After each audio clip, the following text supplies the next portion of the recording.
Okay, so uh, here I am with Miss Jacoby right here. Thank you very much for taking the time out of your day to talk with me today. Thank you. So my first question is, I'm gonna start like before the war started. So probably like I know we'll go chronic. First I wanted to compliment you on the book. I read the book is very good, and I learned a lot from it. And then also I had a question like why did you why do you like agree to meet with me? Like, why did you want to talk with me Because you wanted to. today? Okay, that's fair. That's fair. Okay, so let's start before the war, and then But we'll go. let me just add to that I usually go to schools and talk for the whole class. Mhm. So it's not it's rare that somebody would come to my house to talk with me. I usually used to go, but I was less disabled than I am now. Now I am now less able to go. So, and you just caught me in the right time because soon I won't be able to talk. Don't have a voice. Oh, So, but I still do. okay. So we're good for now. Yes, we're good. Yeah. Okay, so before the war in Hungary, right? It wasn't like a Jewish country, right? There No, wasn't it many. was a Catholic country. Mhm. So what was some of the anti-Semitism that you faced like in Hungary, and how did it like affect you and also your family? Well, Hungary was a very anti-Semitic country. Most of the people there were either mostly Catholics, and there were just a group of Jews who grew up there, who lived there for centuries, the parents and the grandparents. But as World War II happened, the anti-Semitism became more violent. So they have it started that there were laws against the Jews doing this. You couldn't go out the street. You couldn't buy a radio. You couldn't use a telephone. Those were the initial problems. But meanwhile, in Europe, in the rest of Europe, they were already doing very bad things to the Jews. Anti Semitism in Europe became first much stronger than in Hungary. Hungary, in the beginning, was an ally of the Germans, but they were not doing any bad things, such as later what they did. So, what was the question? Like so do you have like any stories about how the anti-Semitism like affected you and also Yeah. your family? Well, you read my book. I did. Yeah. Okay. So it used to be that's the book. Yeah. And that book I actually wrote for teenagers because, and uh, I was not expressing all the horrible things in a way that would frighten them. So I wanted people to read it who were able to handle it, not to become traumatized. So I didn't want the teenagers who read it to become traumatized. I wanted them to I wanted to introduce them to the ideas, what happened there, but I wanted to be able to sleep at night. I see. So, Jewish history, later on, you can probably, now there are all kinds of uh, movies about it where you can see more reality than I expressed in my book. Okay. So and then like how long were you allowed to? I mean, you talked about like you weren't allowed to have like a radio and a telephone, right?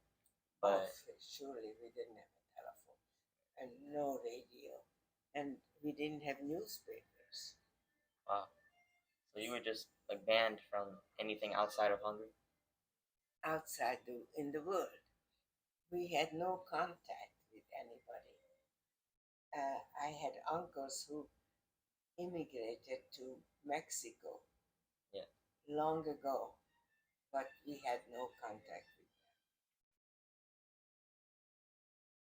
Did you have a bat mitzvah? them. No, No. no. In Hungary, the girls didn't have it, but we observed all the Jewish laws, whether we had a ceremony or not. It didn't matter. Were you happy? But before, I was a happy child.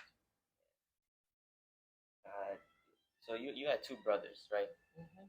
Did you and because you know like women they weren't so like treated as fairly as like the men at that time, right?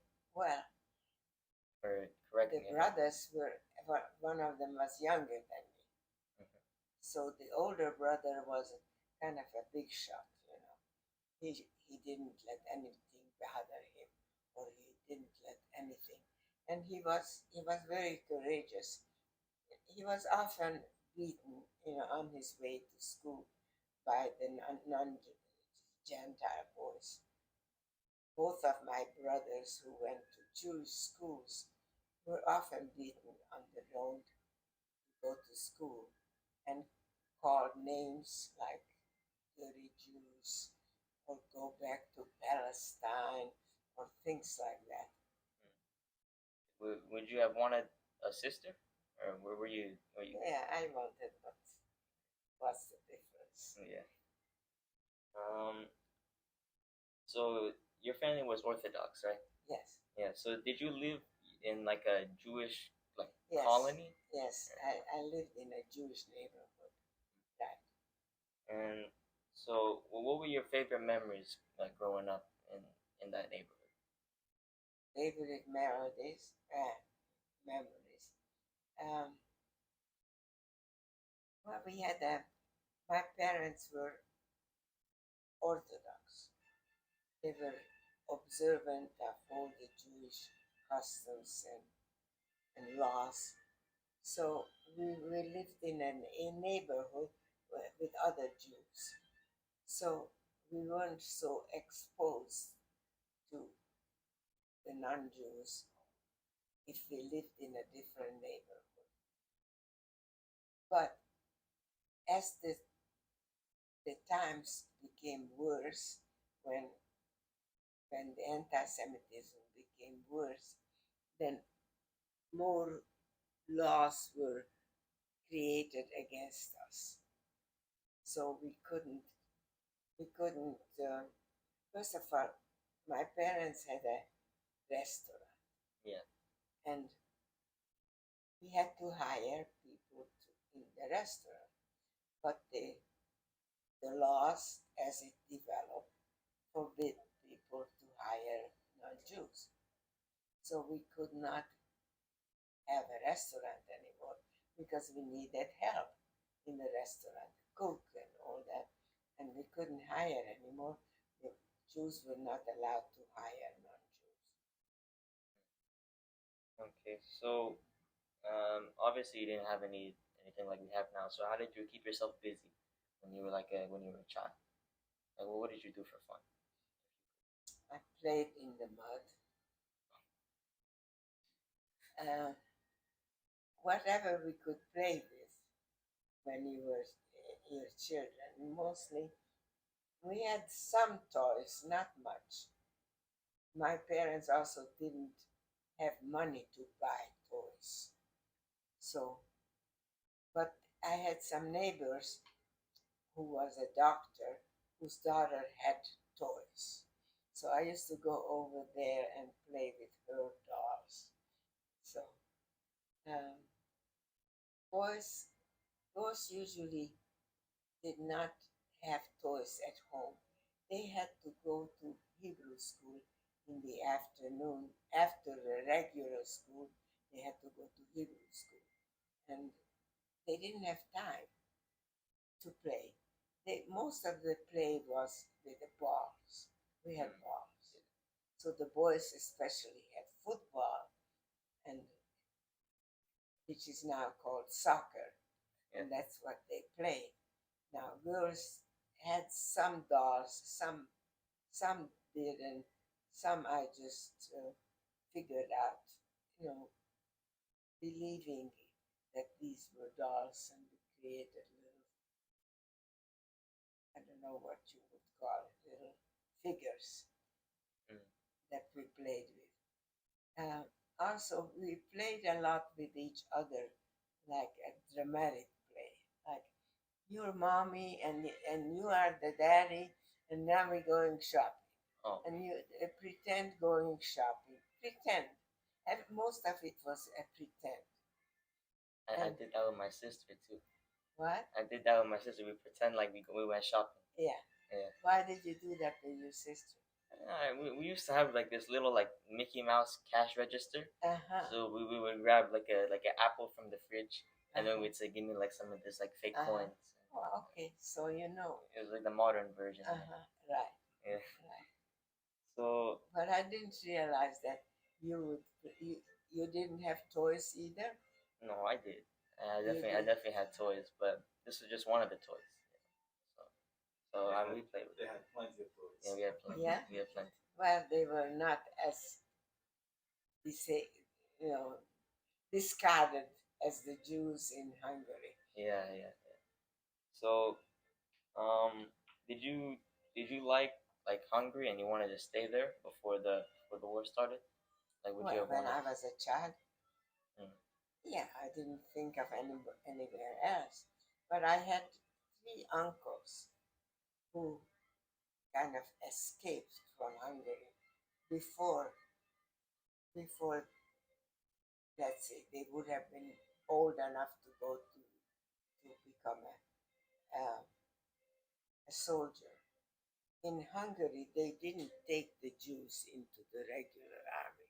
They took them to what was called forced labor, Yeah.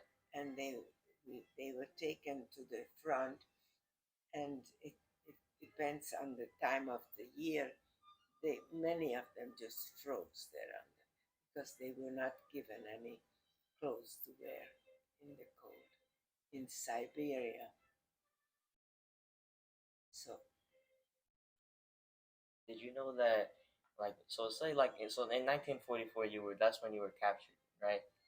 that's when the Germans occupied Hungary. Yeah. But the anti-Semitism started way before, Yeah. because the Hungarians themselves were very anti-Semitic, not just the Germans. Okay. Okay. I see. I see. So did you know that they were like put into concentration camps in the other countries, or? No, I did not know. Remember that I was still not even teenager when all this happened.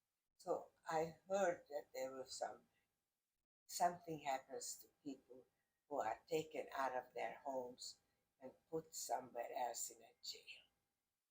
Do you think that maybe your parents knew what was going on? Yes. Um. So when your uncles then they left to Mexico, right? Did they like tell everyone else in the family like they're doing all this in the other parts of Europe? We need to leave.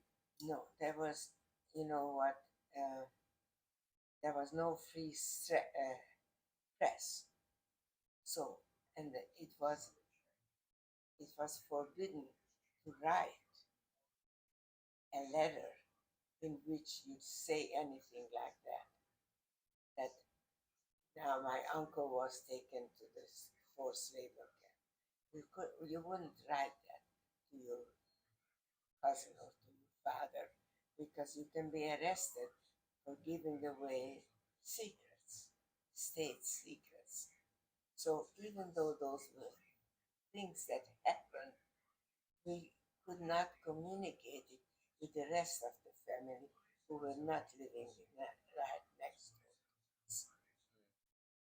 there was no newspaper that you would read and see what's happening in the world. There was no such thing. Yeah. Whatever we know, we heard just by hearsay. My father and my older brother went to synagogue every morning and every evening, and that was the way we communicated with other Jews because they went to services and they met other people and they talked to each other. So, but certainly not openly. We could not tell them if we had heard a bad news. We could not tell them, "Did you hear that?" Because we were afraid that somebody will listen and hear what I said and would arrest me. So your uncles, they didn't live in Budapest or Miskolc. I had 3 uncles who went to Mexico.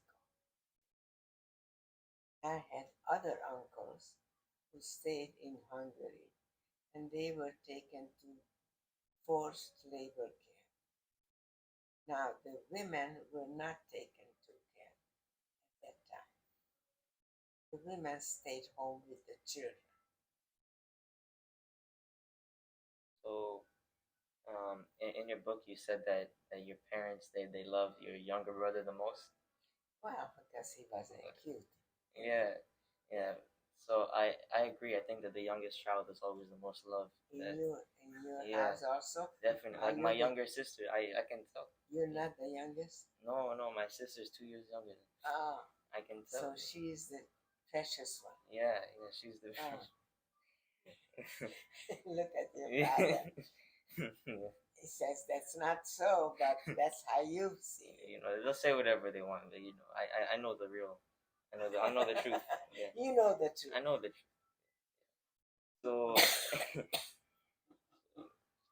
Are you fun? Are you having fun to hear that? This is great. Yeah. I have to have a drink. Do you have a Enjoy. drink? I don't have a drink here. She didn't give you a drink? I don't have. Maria, you have a. It's okay. So, you need to give a drink to the young man. Give a drink to the young man. A glass of water. Oh, yes. Oh, it was right there. Yeah. Okay. Thank you very much. You're Thank welcome. you. Thank you.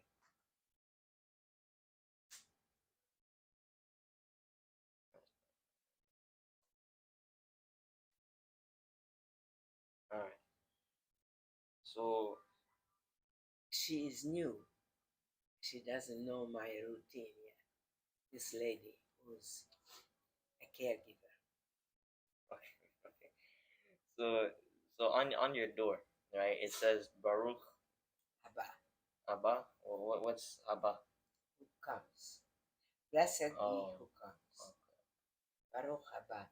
It's interesting that you asked me about that because that was the traditional greeting when a Jew met another Jew. Welcome, Baruch Haba, blessed be who comes. That was a traditional Jewish greeting in Hungary and probably Poland, probably. Baruch Haba. And I never knew. That's good to know. Well, because you were not in that culture. Yeah. How do you greet another Jew when he comes to visit you? Well, I mean, it's. In Just, what, I just, language? in English. In English. Unless it's a Persian person, then I would say in the language. If it's just like an American Jew that what comes would in, you say? I wouldn't talk in Hebrew. I would just say welcome in, like something. Okay, in English, because that's the current language that you have. Yeah. Okay, I wouldn't say Baruch Haba either, but I put it on my door. So Yeah, so everyone knows. So your Hebrew name is Chava. Chava. Does anyone call you that, or did anyone call you that? But your brothers, they were called by their Hebrew names. Yes, And because they went to Hebrew school. I didn't go to Hebrew school. I just stayed home. Girls didn't go to special school to learn. They learned from their parent, from their mother usually, whatever they needed. Then when I became like a 12-year-old, I started to go to like a junior high school that was Jewish. We went to Jewish schools. yeah. And we had a subject that was Hebrew. Oh, okay. And I learned to speak Hebrew in school. But that wasn't the usual thing. Most of the Jews did not know how to speak Hebrew or Yiddish. Hungarians especially didn't know Yiddish. They didn't speak Yiddish. You know what Yiddish language is? I think I know what Yiddish is. I think it comes from Germany. It's kind of a German Hebrew Yeah. combination. I never learned it either. No, what language do you speak with your parents? I speak English and then also the Persian What language. do you call it? Persian language? It's called Farsi. Farsi. Yeah, Farsi. So you have, but that's not a Hebrew language. No. That's not a Jewish Yeah. dialect. So, with your parents, with your father, what do you speak? I mean, I speak English and Farsi, but yeah, I speak Farsi when I want to practice it. But you learn it as a schoolboy, or when did you learn Farsi? Well, I mean, home. At home, and then also at my grandparents' houses. And where are your grandparents, or where were they? So, and then in your book, but in your book, you said that your Hebrew name Chava, it came from one of your family members that had already passed away. Yes. And you said that was the tradition. Yes. Well, the tradition was passed on 80 years later, because the same thing is with me. Yeah. Yeah. Who are you named after? I'm named after my dad's father. Yeah. His name was? Yeah, Yitzchak. Yeah. My brother's name is also Yitzchak. Yeah. And we had a very large Jewish ancestry. And Yitzchak was one of the main language. Oh, there it is. There it is. Now I'll show you the derivative, how we became Yitzchak. Just wanted to show you here. So your great-great-grandfather was Yitzchak. No, my grandfather. So it wasn't so far away. Yeah. I don't know if I find it here, but it doesn't matter. In the which country you lived in? Iran. In Iran, that was a tradition that you named a child after the grandfather. I was never there, so. No, is that how you named the child? It is a tradition, yes. Yes, and that's especially when Ethan was, my wife was 4 months pregnant. My dad passed away.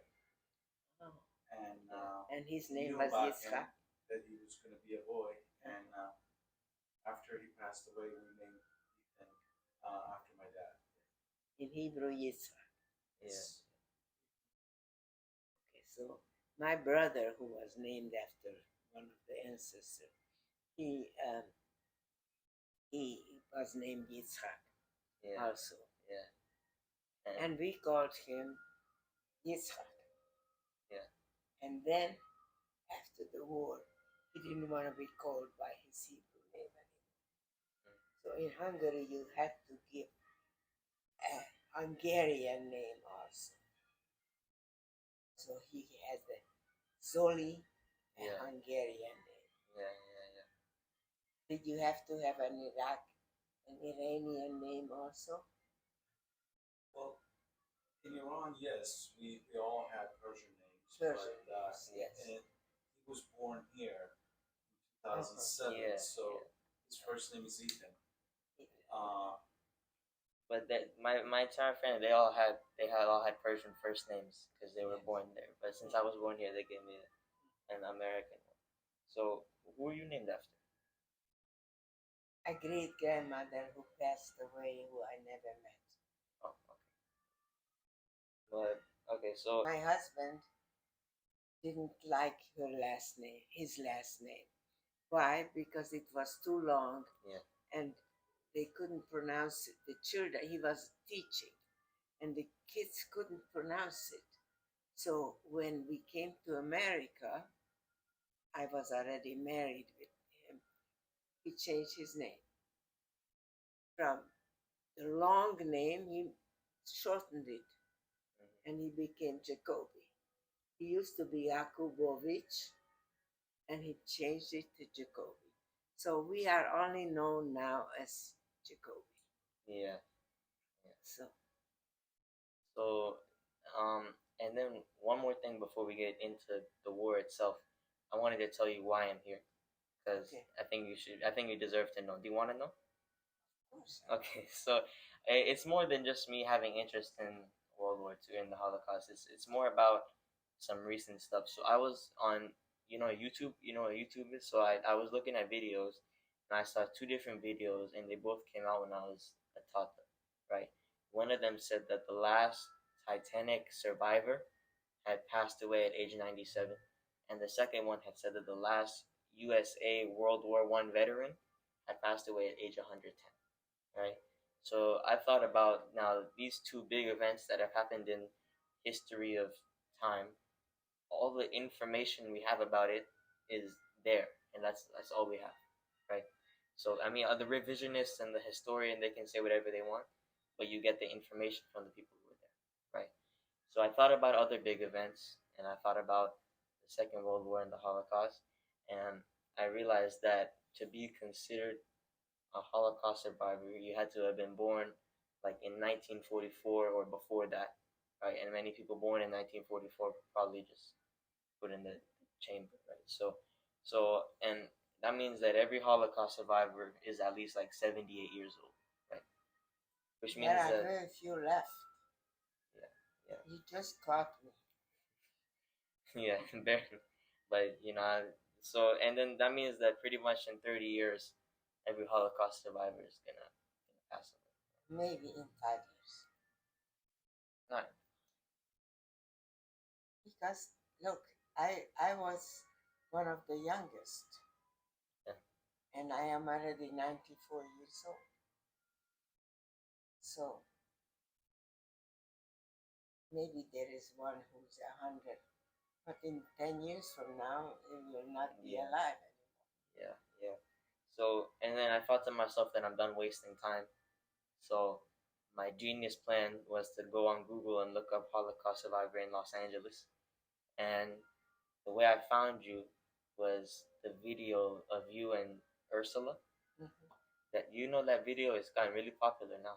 Really? It has 25 million views on. How do you get to it? I can show you. It's on YouTube and you can watch Uh-huh. it. But so and then I found and it said Erika Jacoby. So I looked you up. I found You're your very clever. and I found your phone number, and then I just called you, and then Amazing. now I'm here.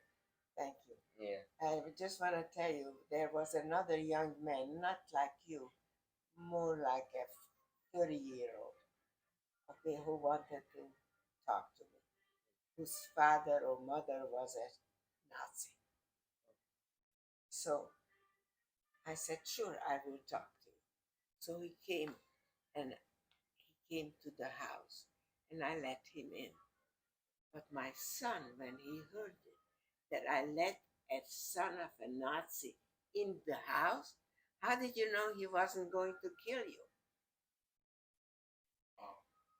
So I will no longer allow anybody to come to my house unless they have a credential.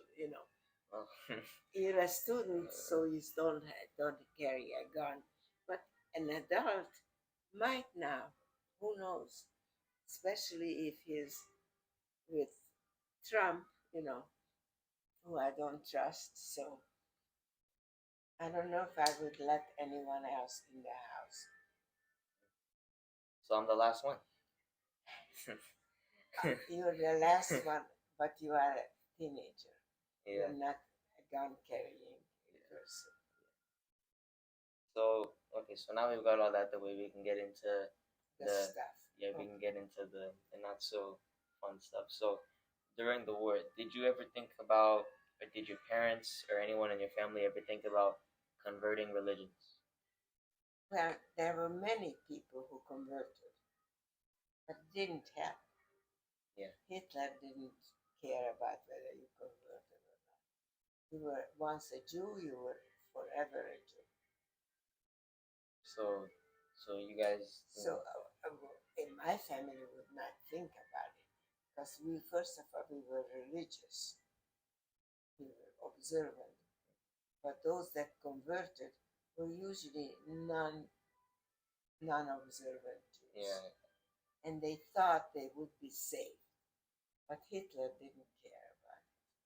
You were a Jew forever, and put them in the forced labor camp or in the gas chamber, just like the other Jews.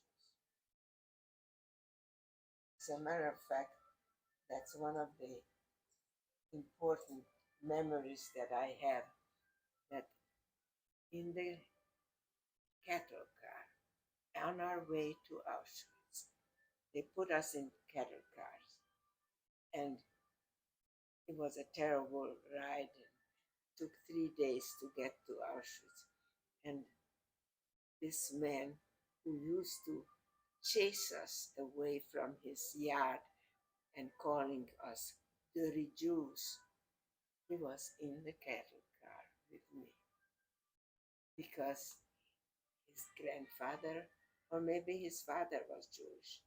He converted, that didn't matter. Hitler didn't care about that. Wow. So do you know what happened to him? He was probably killed, just Oh. like the rest of the Jews. Yeah. Depends how strong you were, how young you were, what you could do. I could work. I was capable. I was 16. Yeah. So I was able to work and not die. So he probably was older already.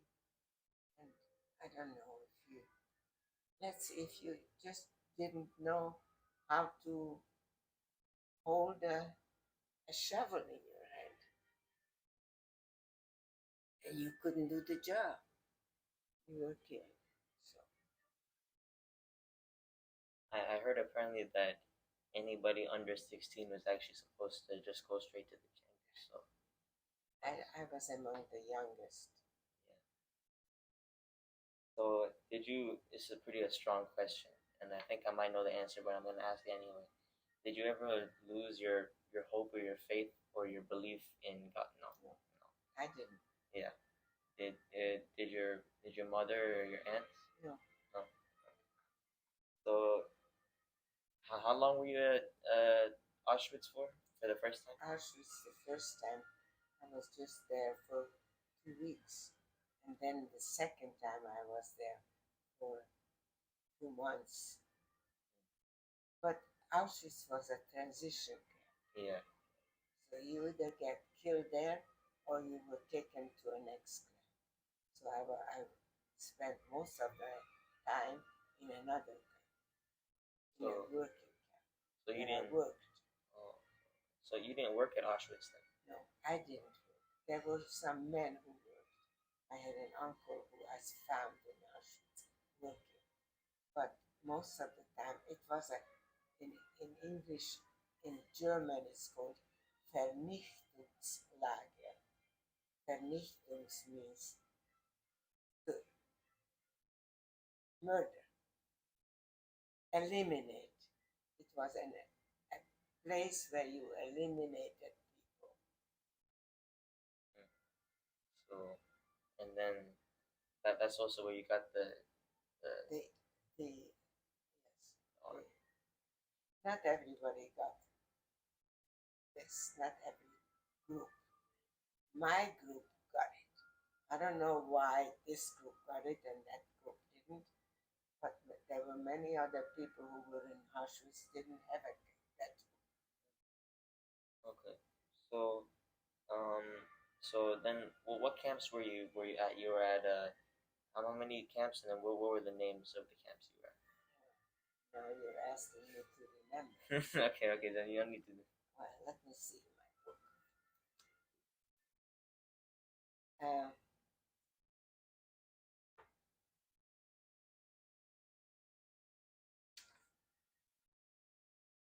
so I was in Auschwitz. Then we went to um, where we worked very hard. Warsaw, that was near Krakow in Poland. And then we went back to Auschwitz. And then we went to another camp called Visa. And then we went to another camp called Reichenbach. And then we went to another camp called Langenbila. That was the last camp. So many camps, each camp had a different challenge. When it was winter and we had no clothes to wear and we had to work with our hands. We had no shoes and we had to walk on rocks. And so each camp had a different problem. And it's a miracle that you survived it. Not just that you were not eliminated right away in the gas chamber. That was luck. But when you were already in a working camp, you didn't have the strength to lift all those rocks and put it in the train. And if you couldn't do it, there was the couple who would hit you and beat you. Yeah. So it's a miracle that you survive it. So at the camps, like, was there like a regular routine you would do every day? Yes. Could you like break that down for me, please? Yeah. Well, we usually woke up around 4 o'clock, 5 o'clock in the morning, and stood in Selapel. Selapel means to count. Yeah. So we stood there for a couple of hours, not moving, in the cold, in the rain, in the snow, didn't matter what. We stood, and the Oberführer, the head of the camp, would come and count us. That's why we had to stand in line there for 2 hours to be counted, that we didn't escape. I don't know how you could escape, but we didn't. So after we were counted, we were allowed to go inside the barrack where we stayed, and we're given something to drink or a piece of bread or something like that. And then we went back to work, to the work part. The first part of the camp was just being selected. The second part was the work. So, as I said, I was among the youngest, but I was able to work. And we had I don't know if it's in my book about how they gave us shoes, and the shoes were made of Torah. Oh yeah, yes. And we didn't want to wear it. And my mother, who was older, she said, "You have to wear it. God will forgive you, because otherwise you will die if you don't have shoes." And these were not real shoes; they were just wooden platforms, and the top was sometimes from Torah, sometimes from something else. So uh, each place was a different setup, different challenges. Carrie, because I was still not an adult, I I didn't have much strength to carry those rocks up the mountain, and um, the fact that I was able to walk was already a miracle. With these big rocks, we had to stand in line and hand the rock over to the next person, and I couldn't hold it. I was so, I was 13 years old, 14 years old. I didn't have the strength. So the winter we had no coats. It's not California, the weather there. It's ice and snow. So, and then could you tell me about the selection at Auschwitz, and then also about Dr. Mengele? You know, there is a saying in Jewish tradition. You say Yimach Shemo. What does it mean? Let his name be erased. Okay. So when you say Mengele, I say Yimach Shemo. I don't say it without saying that, because in Jewish tradition, a name is very important. And so, but I will talk to you about it. He was very handsome. He was a very handsome, tall man.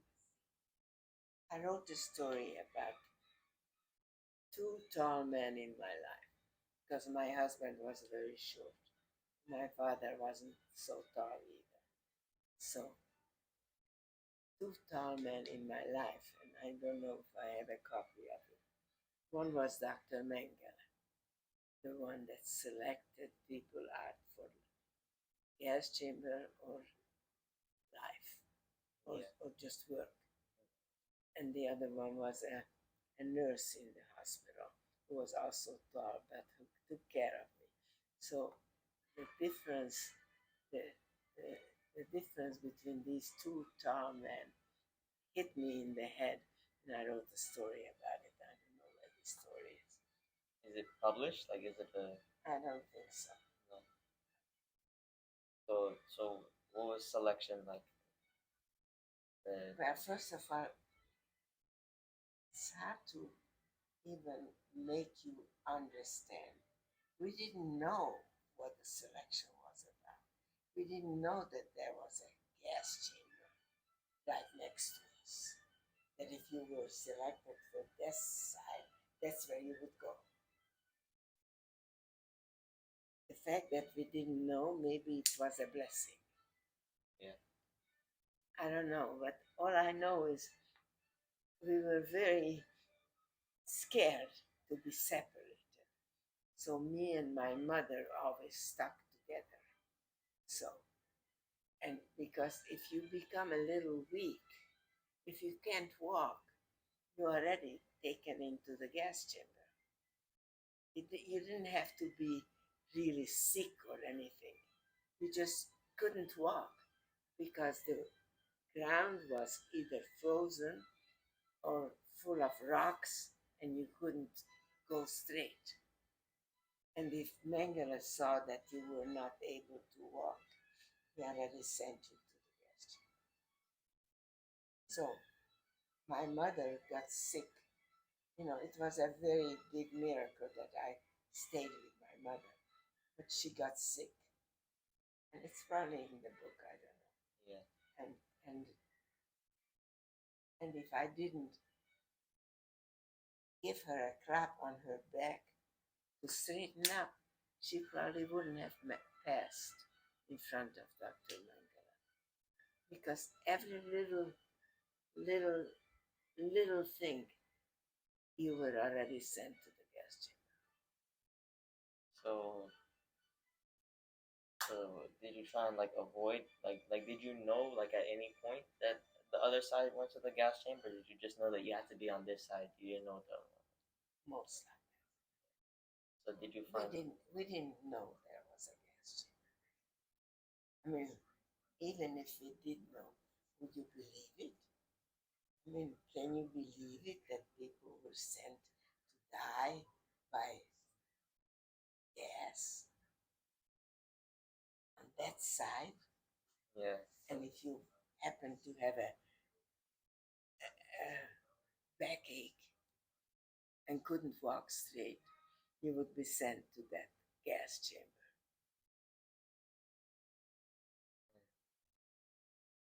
So I'm sorry to be so. it's okay. It's okay. I decided I'm ready. I'm ready for it. So whatever you like to say, so don't hold back. Well, I'll just say what was. Yeah. And then I saw in the documentaries that you were in, which one of them was called "Swimming in Auschwitz." Right? We'll get into the title later, but I heard that there were musicians at Auschwitz. Like, could you talk? Little band, not an orchestra, but like 5, 10 people, a band, and they were playing all the time while people were taken into the gas chamber. Were they Jewish also? Oh, okay. Oh, that makes more sense. They didn't want to play; they had to. Yeah. Okay. Did you make any friends in Auschwitz, or no, not Auschwitz, but in the camps, in the camps? Did you make like friends? Like you try and uh, talk to other people? First of all, you couldn't talk, Oh, so how do you make friends? You do something together. You couldn't move.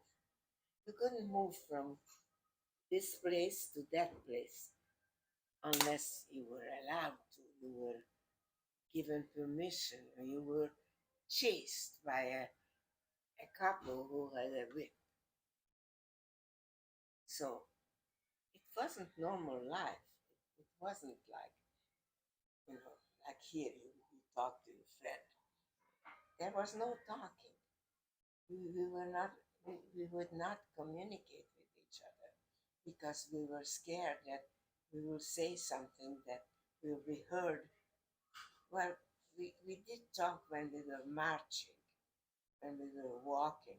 We did talk to each other, and we were having these kind of fantasies how it will be when we go back home.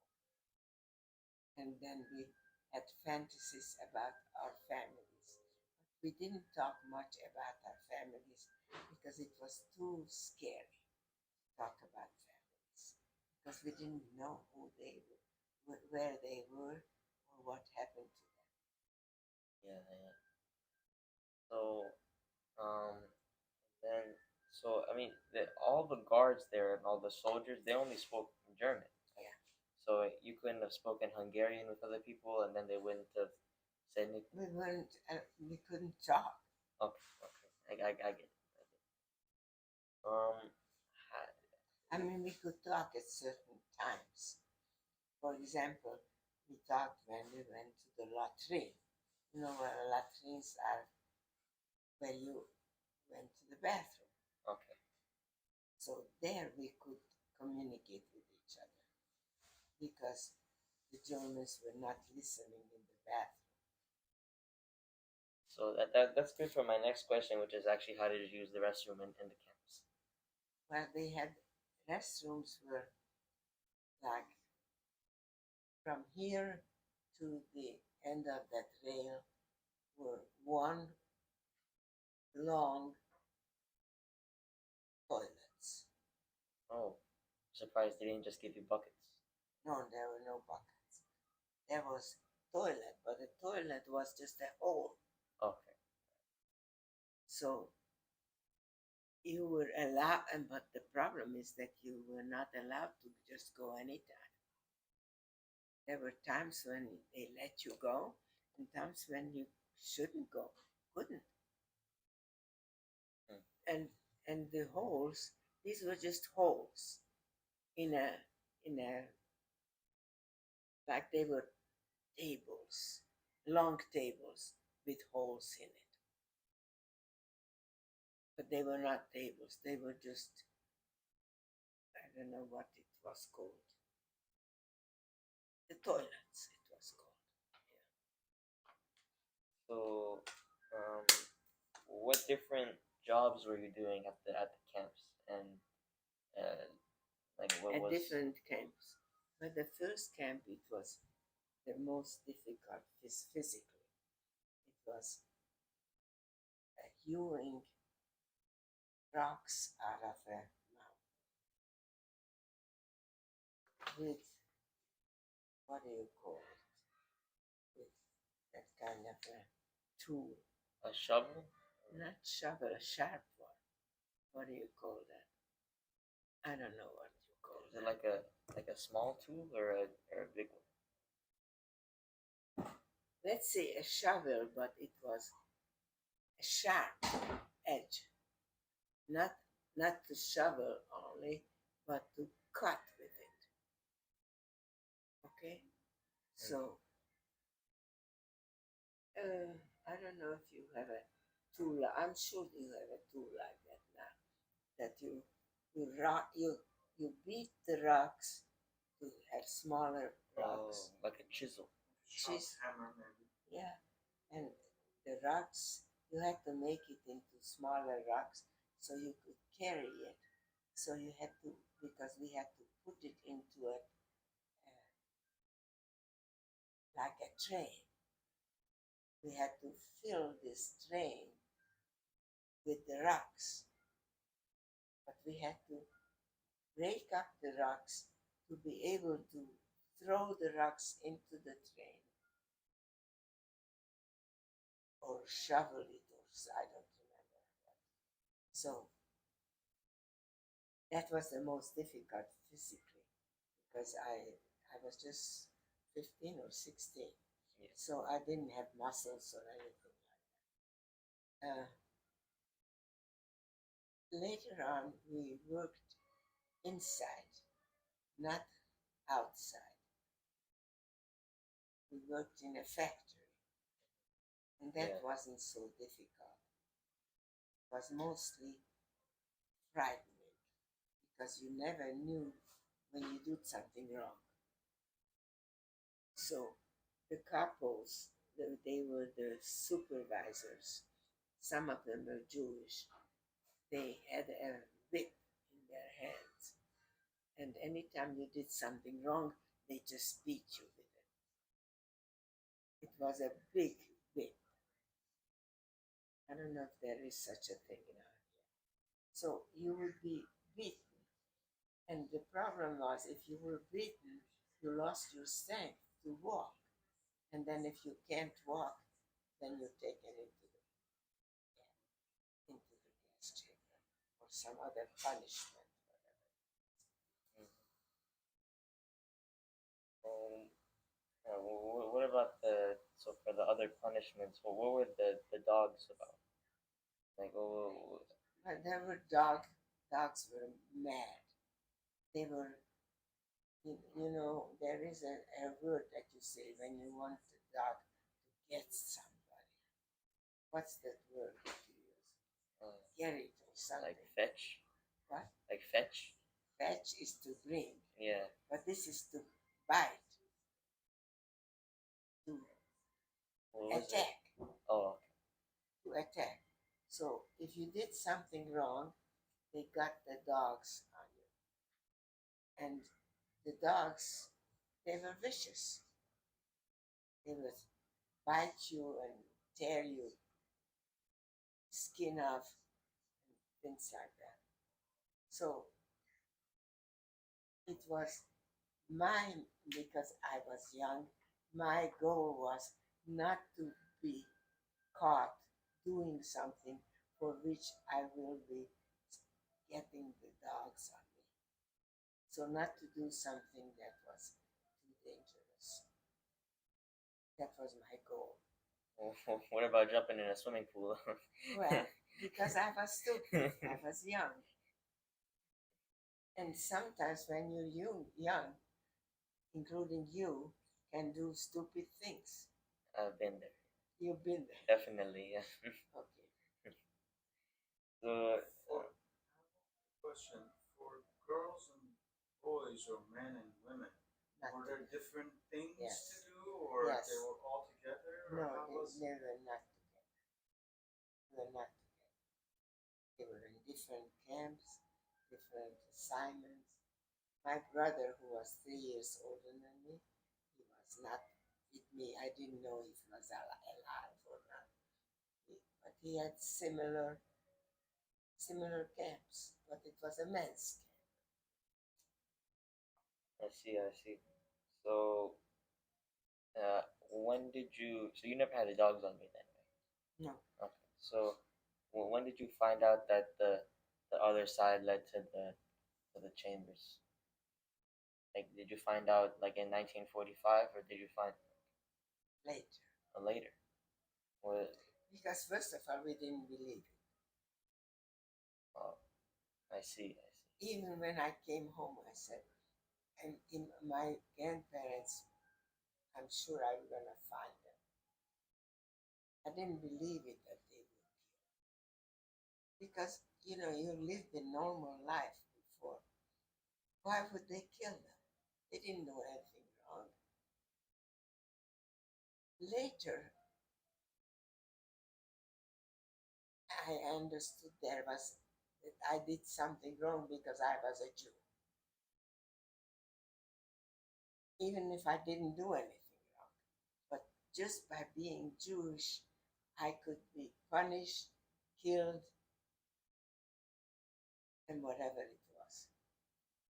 So that's anti-Semitism. Okay, so did you believe that some of the German soldiers in the camps, they didn't like what they were doing to you guys, and they were just being ordered by the government, or do you think they were like all bad people that had bad I don't know if intentions? they were bad people, but they all followed the order. They followed the order to cause us bodily harm and to kill us. If they hadn't have followed the order though, would they have been I killed? don't know. But there was a book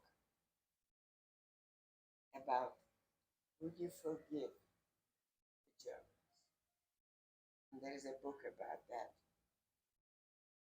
You can probably find it in some library. Would you forgive them? The question is for a human being, and you see another human being suffering, you want to help, right? Well, the Germans were able to tolerate causing suffering and watching suffering and killing. So they somehow lacked that kind of a soul, Like morality? morality, whatever you want to call it. When you see someone suffering, you want to help. But when the order came, they carried it out without question. shut their feelings down? I don't know what they did. I don't know if they had feelings or what. I mean, the way they would beat me with a whip, I don't think they had feelings. Yeah. So what about the officers that gave you like an apple or an onion? They might have been good people? Yeah, they might have had good feeling. because I was little and young, they may have felt sorry for me. But did they stop the order? No, they couldn't. Yeah. So, were you always praying when you were there? Or Pretty much. like a self, like how often did you pray? Prayed regular kind of prayers. Well, not like prayer, like Talmud, like just prayer in No. here, like for No, help. every time something happened, I said Shema Israel. You know, I mean my own prayer. Yeah, yeah. All right. As far as food goes, I know they wouldn't give you guys much food to eat, but what did you eat? I mean, how often did you eat? We ate 3 times a day. Oh, you did. But what did we eat? Not much. 1 slice of bread and 1 bowl of what they called soup, which was some stuff that was impossible to eat. Once a day. That was it. What color was the soup? Color of the brown. Oh, Obviously, the food weren't kosher or anything, but they would. yeah. Yeah, that wasn't. It Nah. wasn't edible. No. How So about the sleeping arrangement? How much they let you guys sleep at night? Depends where we were, which camp. I was in 6 camps. So in some camps we only slept on the floor. And there were windows but had no glass. So the snow would flow in and cover us while we were sleeping on the floor. So, things changed. Different camps were different. But I wrote in my story, I think, about how we got 1 blanket for the 2 of us. It was like a horse blanket, rough. And my mother wanted me to have the blanket, and I didn't want to have it just for me. I wanted to have it for both of us. We got into a fight. So that's good to go into this next question. Were you always with your mother and with your I was aunts? always with her. You were never separated? No. No. If we were separated, we wouldn't have lived. She became very weak, sick, and if she wasn't with me, she wouldn't have lived. Did you rely on each other? Yeah. Yeah. What about your aunt? Was she like? She was the weakest. Oh, really? Because I remember in your book you said the second time you went to Auschwitz, right? You said that you would just let your aunt go because she was the strongest one. Yeah, it depends when. Okay. Yeah, makes sense. So, and then I I don't know if you remember, but in 1983, yeah, you did an interview, and you did it with your mom. Yeah, and it was with the Holocaust Museum of LA. I found it on the internet, and I watched the interview with you and your mom. And if you'd like to see it, I can show you how to find it. But so apparently your mom she led like people in the camps, and she became like a veteran there or something like that, and she talked about how she led like 24 people. Well, Can you tell she me? was a very strong-minded woman. She lived to age 97. So she was a very tough person. I mean, I owe my life to her, but she owed my life to me, her life to me. I mean, the fact that we were together. So I just wanted to tell you, in one of the camps, we made parts of an airplane. We built airplanes, probably airplanes that they were used in war. Yeah. So we worked with metal, and the metal, and I was very good in working. I have very good hands, and I made the most delicate pieces I could put together. And when it was lunchtime, we had a half an hour eating time, lunchtime. I used to make from the metal little toys. I probably wrote in my book. I made little toys just for fun, you know. So after the war, I have cousins who are the daughters of that aunt that I was with. And they have a store. They live in Lakewood, New Jersey. And they have a store. And they sell little objects that I made from in the camp. And they send me one all the time. So they sell it in their store. It's in my cabinet here. You can see it. So it became like a family activity. If there is a little toy, they send it to me. Because, and then another grandson, we wrote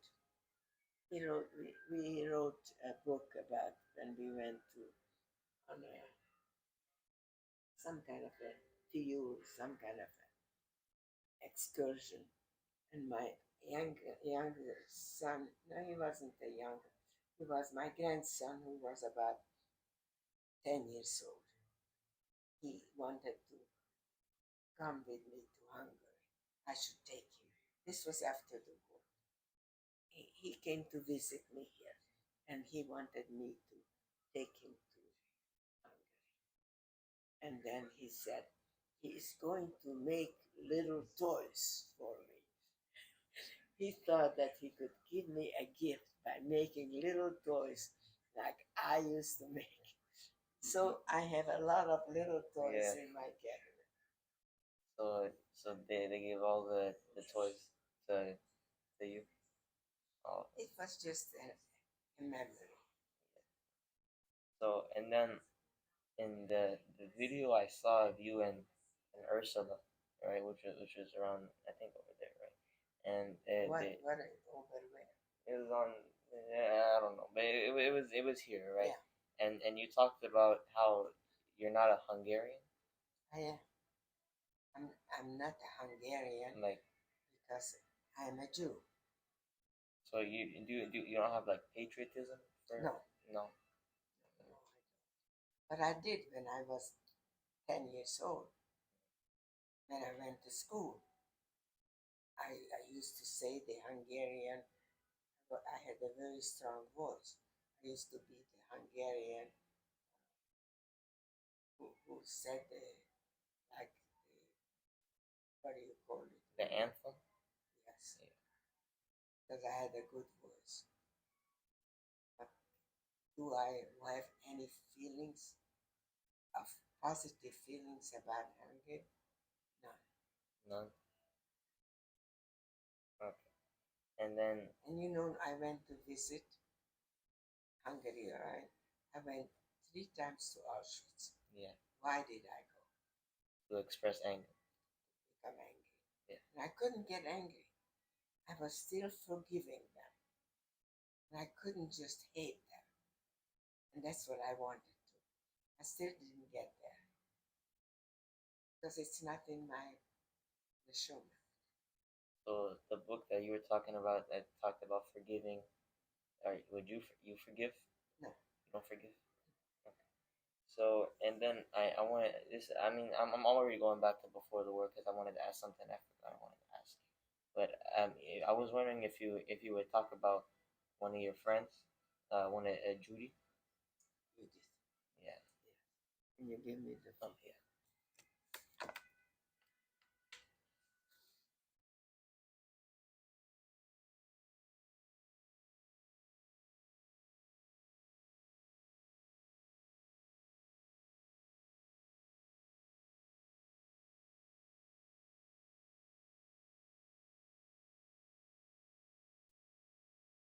You know, I am a very um, exceptional person, that I am still alive and I still can think and I can talk. So I am a national treasure. I'm just telling you this. You are. Yeah, And it's a miracle. That's what I think. it is. Yeah, I agree. So, So Very impressed. Your mind is very sharp. yes, it is. That's very nice. It is. I agree. It is. I have been able to express all the intricacies of life. And I became a therapist. I helped many people with their negative feelings to help them resolve it. And I still do it. oh, So- you really? Yeah. Well, I don't do it officially, but on Shabbat afternoon, my people come and visit me. And I always have this feeling. They come to visit me because it's nice, it's a Jewish thing to be good holy. But they also come because help them see a little bit more positively life by looking at me, by understanding where I am. That it gives a little positivity in life. So Do you mainly treat Holocaust survivors? That no, no, just anyone. and I no longer work. Yeah, I don't work. yeah. And I lose my voice most of the time. That's because of the Parkinson's disease. Oh, So you're lucky that today my voice is holding up. yeah. I'm very lucky. Very lucky. So, and oh yeah, and then about Judy. Could you talk about her a little bit Judy, if you feel comfortable? she was scared right away. Well, no, not about her destiny or her fate, but about I her. mean, when we were 10 years old, Yeah. she was a pretty girl. And her mother was much easier than my mother. My mother was a tough one. But you know why? That's why I survived. She didn't survive. Not she or her mother. So, you're always leading me into my next questions. It's good. So my next question is: was your mother frightened about anything, and was she scared at all about anything? Was she always super tough? Well, she was always super tough, but she broke down and she became very sick, and she almost didn't make it. If I wasn't with her, she wouldn't have survived. So, but her toughness helped her survive also. Not while we were at camp, after. Oh, okay. I see. I see. She didn't become emotional. She didn't cry. That was actually my next question. Did she ever cry? So I don't know how you. She never Did I give you a copy of this before? Yeah. No. so I wonder. I was wondering. I heard that there's this one time where with your grandmother on your shoulders. Can you tell me about that story and how it happened? Say it again. When you put, how did that even happen? Like, how did you meet with her during the? Okay. There is the history which you don't read anywhere really, maybe in my book. It was a gradual elimination of freedom. And again, I was a child, so I didn't quite comprehend that if I cannot go on this street, then I may be killed one day. It didn't get to my. So the laws in Hungary became gradual. It didn't suddenly came with an army and shoot everybody. That's not how it happened in Hungary. Every day there was a new law, and you had to obey the laws or you would be taken away. Taken away, we didn't know where. We didn't know what did that mean, take away. Where do you where do they take you? We didn't know. We heard about some things, but we didn't believe it. First of all, it wasn't believable that they would just take people off the street and you never see them again. It's not normal. But my grandfather, who gave work to the whole town, that he would be just taken away and never again seen. So when you lived at that time, the fact that I was young and immature helped me because I still had these hopes and I had these dreams that things will get better. My mother didn't have that. So she became desperate. She became depressed, angry, and dangerous because she would do things that she could be killed for.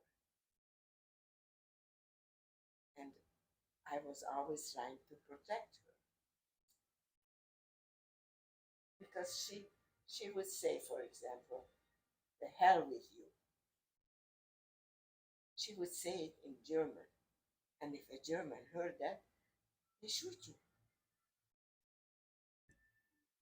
Who did she say it to? To anybody. She was not afraid. But I was already smarter than she was.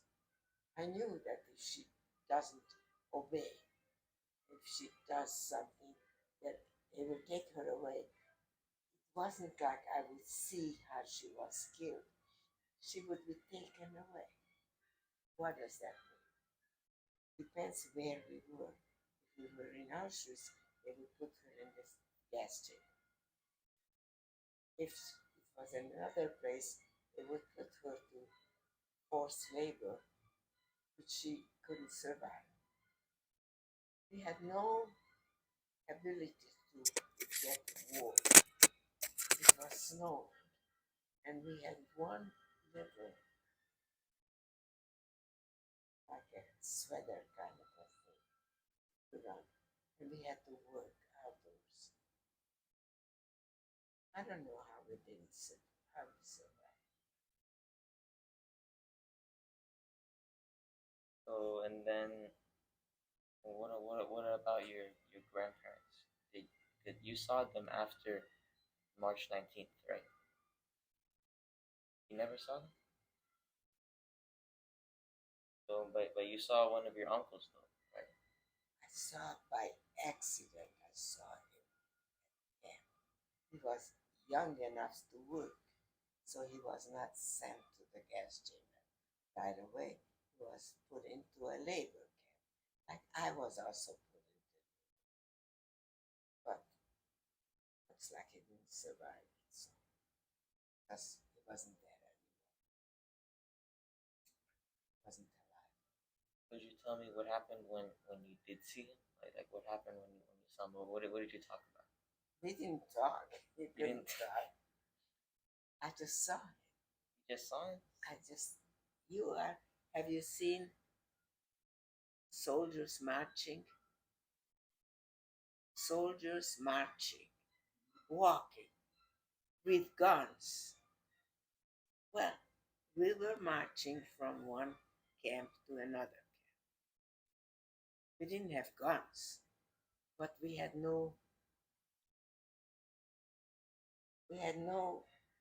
were not capable to protect ourselves from the cold or from, or we had to do things that we couldn't physically. So my uncle, who I saw in Auschwitz, was working on the road He was building the road, but he didn't survive. But you saw each other.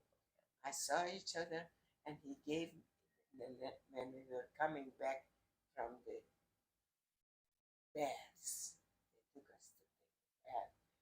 Coming back, he jumped over the fence, and he gave me a sweater, and gave my mother a loaf of bread. It was the last time we saw. You still have the sweater. So and then I wanted to. It might be a little emotional for you. I wanted to ask if I could talk about your husband a little bit. My husband was a rescuer.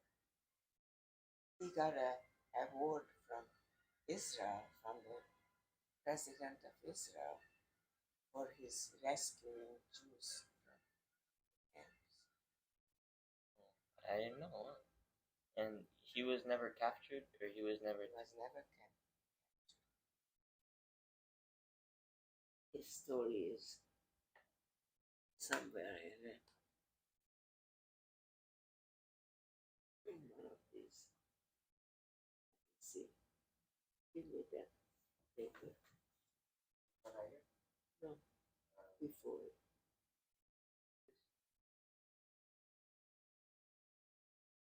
You know what? I don't know where it is. He wrote his story somewhere. He was a hero. He got a, what do you call it? Not a medal, just a plaque from Israel for rescuing, saving Jewish lives. He rescued them by having printed false identity cards and smuggled them into the camps. And people who had smuggled an identity card and said they were Christians and they were working in an important place, they were not taken into the gas chamber. So he rescued them. Wow. So where's the plaque? It's in Israel. I don't know, my sons, they probably took it away. Let me see if it's in here. Let me see this. There is a short story of it.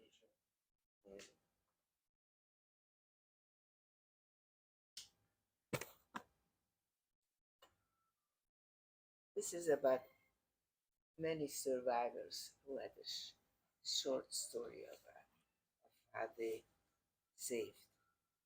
This is my husband's short story. How old was your husband? Well, he was a teenager, and then he was a young adult. He was 3 years older than me. Is this book like anywhere else, or is it just here? This book, I don't know where you can get it. Anyway, this was my husband, but I'll show you one of the pictures that these were his friends with whom he worked to save the Jews. Mm. These were. Well, which one was your husband? This was my husband. He was a 15 or 18. Wow. Yeah, that is amazing. And Here he was. I met him. This was when I met him. yeah. And was he Hungarian or? It's Czechoslovakia. It was Hungary was later occupied by. Hungary was not a strong country, so during World War II, it was occupied by Czechoslovakia on one hand and Romania on the other side, so that where he was born became Czechoslovakia. even though it used to be Hungary. But then it changed back and forth. So he, the title of his story is Rescue. He rescued. Like this, the movie that they make, Schindler's List. Yeah. Kind of like that. Right. You've seen the movie? I'm sure I did. Yeah. I was wondering how true was it? You know, Hey, some of the that's one of stuff my that- questions here. I'll get into that later. Oh, you have it? I have it. we gotta go by. Like, so you want to put that back? It just is okay in your lap. What? You want to keep the book in your lap? Are you okay? Yeah. So, I was wondering if you could tell me about the ghetto that was set up in Miskolc. Am I saying that right? Okay. And then when it happened and like what was going on inside of the ghetto that they set up. Again, you have to keep in mind. How old are you? From 14. 14? Yeah. I was about your age in the ghetto. Okay. So you are probably much smarter than I was No. at that age. No. Okay? No. I didn't understand. I didn't want to believe that these things will happen to me. It happened already all the other countries near in Europe, where the Jews were already killed in in in, in Poland and in Czechoslovakia and in Romania. They were already being killed. I didn't believe. I was 14. Said, I will not be killed. God will save me. I would have believed the same thing. So, Yeah. well, I was. I survived. Yes. You have to have a belief to be able to go through that. Yeah. You know, it's very off topic, but there was this one science experiment I heard about. I saw a video about it. There was a scientist. He had a cup of water, and he threw a rat inside it. And the rat, it drowned after 2 minutes. And he got another cup of water and another rat. And he threw the rat inside the cup of water. And after about 90 seconds, he took the rat out and it survived. So he had another cup of water and he took the same rat. He put it inside and it survived for 60 hours. Because the rat believed that someone would come and rescue. I don't know. So I'm not that good about it. Now, I don't remember science so much. well, yeah, it's just the story though. You know Yeah. how you believe and then you have more. Could be. But I'm not able to say yes or no because I don't know. Yeah, that's true. That's true. So what was the ghetto like in Miskolc then? The ghetto life was much shorter in Miskolc than in Poland because as soon as we were in the ghetto, a few weeks later we were in the cattle car taken to Auschwitz. So we didn't stay in the ghetto for years. We were there for a few weeks or a few months. The ghetto in Hungary, in Miskolc, was just you couldn't leave. You didn't have the food that you wanted to have. But we were not punished like every move of us. We were still able to talk to each other and to visit each other. We were still able to walk from one place to another. But this wasn't available anymore when I was in the camp. I couldn't walk from my bunk to another bunk. was no freedom to do that. But when I was in Miskolc in the ghetto, I could walk across the street where my friends lived. I just couldn't go to the library, get a book. I could not do, there was no movies, of course. Yeah. No, nothing like that. I couldn't call. There was no phone. Couldn't call anybody. I didn't know what happened to my father, where my father was. Didn't know where my grandparents.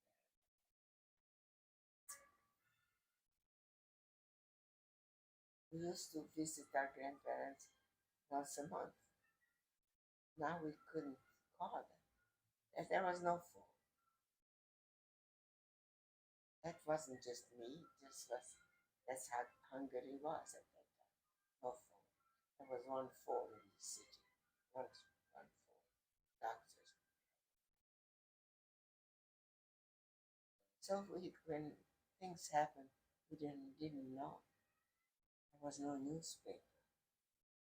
So we didn't know. We didn't know what was happening.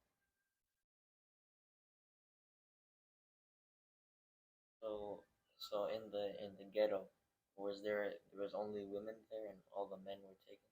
The first time, remember, Hungary was, everything was already toward the end of the war. So the ghetto was maybe 2 months. That's it. And they took us out of there. Took us to another ghetto where they brought in all the people from the outlying towns, all the Jews. So that was the second ghetto. And after that, they took us on the train to Auschwitz. So it happened the whole ghetto business, like maybe 5 months, 2 months, maybe a year. So it wasn't like a big part of No, your experience. No. It was mainly just the camps. right. Most of my experience is camps. Ghetto was just an introduction. So in the ghetto, like if they were bringing in people from other parts of the country, right? That means you had to improvise, and you would have a lot of people in the You had in to the house. share. You had to share beds or clothes or by the food we didn't share. But everything wasn't like I wanted to do it, therefore I could. I couldn't. Even if I had 2 pair of pants, I couldn't just give it to somebody. I couldn't go there. I couldn't give it to her. I couldn't tell her I will give you. It didn't exist. Like your free will was just taken away. There was no free. So and then I wanted to talk about the swimming pool, because it's a big part of your story. It makes it very unique. I think. The guy who wanted to write a story made it into a big deal. But I mean, as I said, I was a child. I wasn't an adult.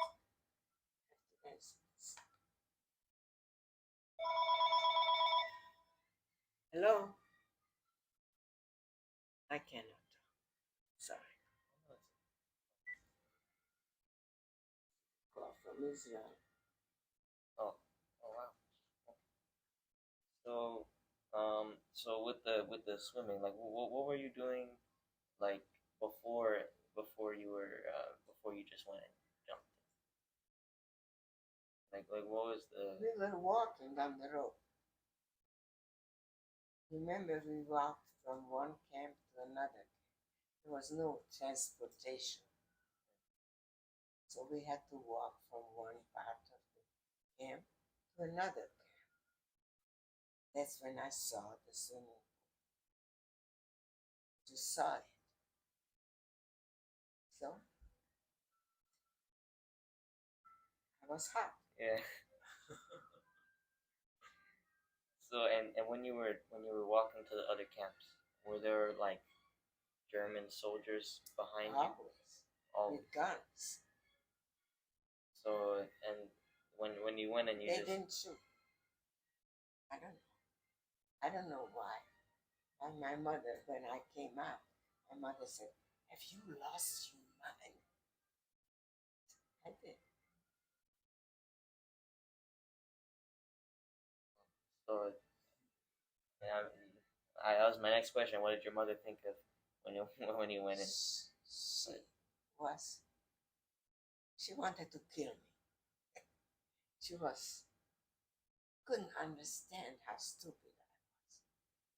I mean, the Germans there with their bayonets and guns, as we were walking by, and as I saw this swimming pool in front of their house where they were staying, I was hot. You would do the same thing. When you jumped in, must have felt good though. Yeah, felt good. And you went in with all your clothes. Yeah. Okay, well it was summer, so they probably dried right now. Yeah. They just didn't want to make their pool like bloody. Why do you think like did they come tell you to get out or no? So you just went. This pool, let's say, was a little like my pool. I jumped in at one end, and I swam across, and I came out. And everybody just looked at me, dumbfounded. She lost her mind, and probably I did. Oh. So, would you do that? I mean, if there were people walking behind me with guns, then I don't know, but you were hot. I was, yeah, it was hot. All right, so okay, so let me go right here. What was Yom Kippur and Shabbat like at the camps? Yom Kippur, we were given off. We didn't have to work. This camp Führer, he was a decent man. He said you don't have to go to work. And you still got food that day, or did you fast? No. You fasted. Food was not available most of the time. And then what about Shabbat? Shabbat was just a regular day. Good. At night, so say like Friday night. So nothing happened. There wasn't any different feeling about it. Feeling, yes. Okay. But activity, no. And then what about the yellow star? Did you had one of those? Yeah. Everybody had. That was way before we were taken to camp. In the camp, we didn't have a yellow star anymore. We had no clothes. The yellow star was in the ghetto. Did you keep it? No. I mean, we didn't keep our clothes. We had to throw away all our clothes. So, and then in that interview I was talking about, that you were with your mother and you were talking, and you found like a necklace and something else. Could you tell me about that, and then what happened after? Because I want. Well, we were marching from one camp to another. Of course, we always walked. And suddenly I see something on the road. So it was a necklace. I was, as I said, I was 15 and I was delighted, happy. I found the necklace and I put it on. And I thought that, I won whatever it is. And when we got to the building where the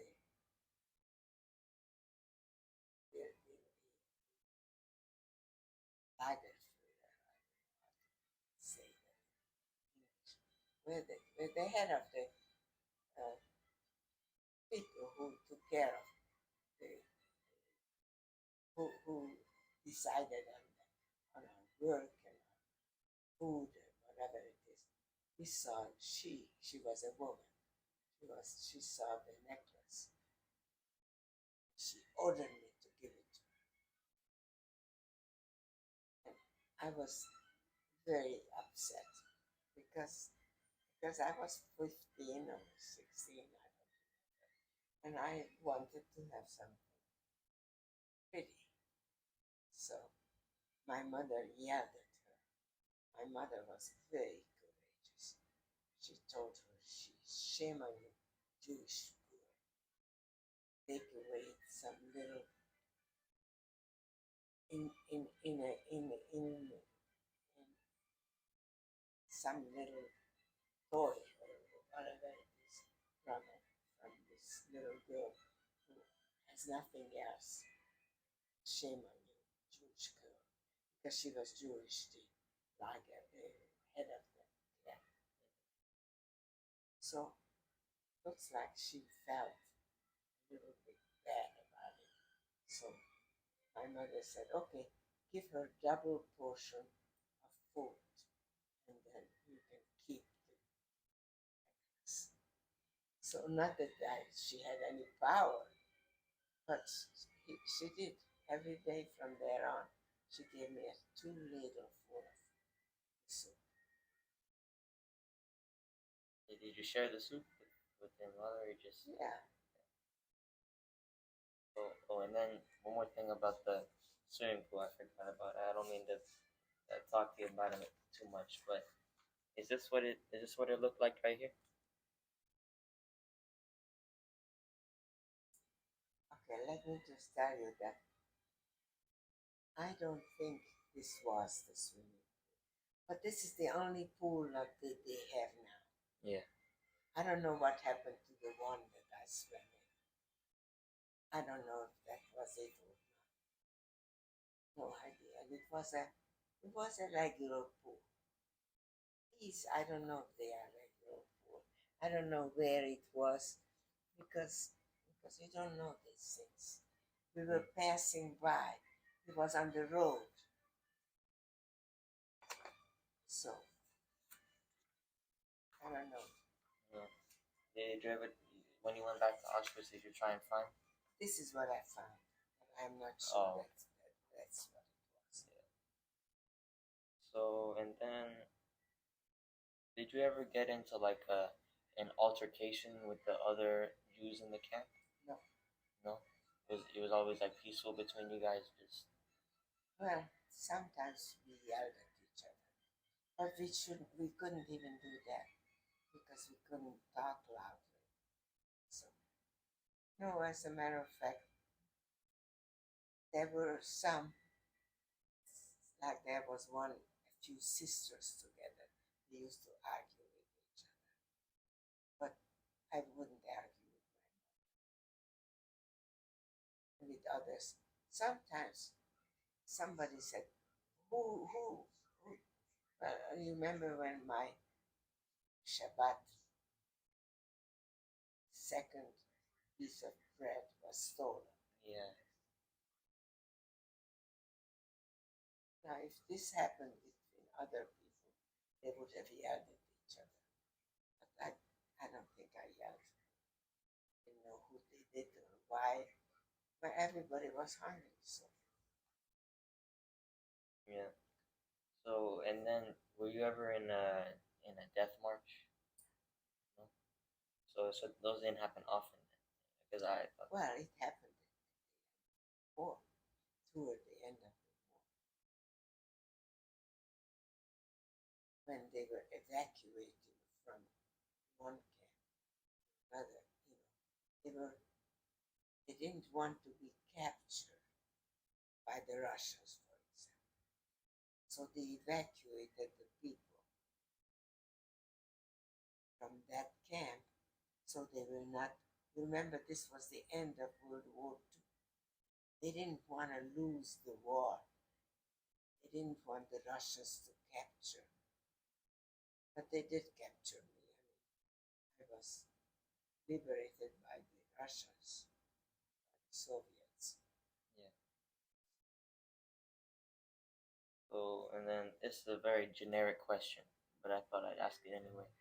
What was the absolute hardest part about your time in the Holocaust? Now did you think you would die? No. Oh. All right. So, is there anything else you think I should know about the war? Because I'm about to move to when you were liberated. The fact that I was a religious Jew and I had faith, I think helped me survive because I never gave up. Many, many of them gave up.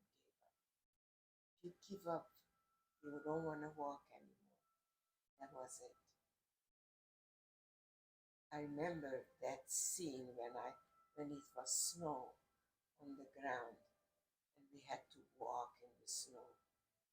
Couldn't walk because the snow got under our foot, under our shoes, and it was couldn't walk. And I didn't have the two people who helped me, but I happened to have good feeling of because I always exercised. I was able to walk better than the other person, my aunt, who said, "I'm not walking anymore. I can't. I sit down, let them shoot me." So we took her in the middle. We carried her for a while. So if you didn't do that, if you would not care about the other person, you wouldn't have survived. And then people stole your food. Same kind of people who helped you walk can also steal your food. Because when you're hungry, you're hungry. Desperate. Okay. So now I'm gonna move to after the war and when you were liberated. And first, I have to say, the title of your book is amazing. I love it that you didn't want the day to end. I've told that to my family and they love it too. So I was wondering if it could tell me about the Liberation Day itself and like from when you opened your eyes to when you shut them, like how did like what went down? Well, the liberation, again, the Soviets were a bunch of wild soldiers, wild men. They raped even these women who had nothing attractive about them, no hair, and they raped us because they didn't have a woman for years. So they didn't rape me. I was able to hide. I was very good, athletic. I climbed on the top shelf of the bed where there were three rows, one on top of each other. Yeah. So I was able to get on the top one, and I hid there, and I was not raped. Those that were lower down, many were raped. So and then so this happened at the camps, right? So how did you get out of the camps if all the Soviet soldiers were trying to get to you? Well, the fact that we were stupid helped us also because we did all kinds of things that you wouldn't think that didn't make sense at all. We walked. What are you looking at? I was just making sure the microphone, because sometimes it Oh, messes. Sorry. Yeah, right. keep going. We walked. We started walking on the road because there were no trains coming. When the war ended, we saw white flags on people's houses. So, and the Russians came in. The Russians, the Soviets, they came and occupied the city. And they came into the camp and they said, okay, come back, stay here, we're going to give you food. But we were very smart. They said, we don't trust them. Even if they give us food, we don't trust the Soviets. So we left. We walked out. We walked on the street until we got to the city. Camp was on the outside of the city. And we walked to the city. And that's where I probably wrote in my book. We broke into houses and stole whatever they had there. Most of the time we couldn't find food, but found some other stuff. I wrote in my book that I found three things that was more important to me than anything else. Found a white tablecloth, found a little cup, silver cup, this little. My grandson took it, and I decided we'll have Shabbat. We'll have a tablecloth and the Kiddush cup, and I wanted to have a, what else did I have? My grandmother's picture in my mind. She always wore an apron, so I found an apron, and that's all I stole. Most people stole all kinds of stuff. I didn't want anything. All I wanted is to have a Shabbat. So you didn't really go for like the physically valuable stuff, the No. mentally valuable. No, I never did. But I broke. I was angry. Finally, I became angry. And I broke into this mansion. And I broke the piano and the pictures on the wall. Well, do you know whose mansion it was? I think it was like somebody who had the factory. So Because the name had the initials F. Farben. Farben was the factory owner.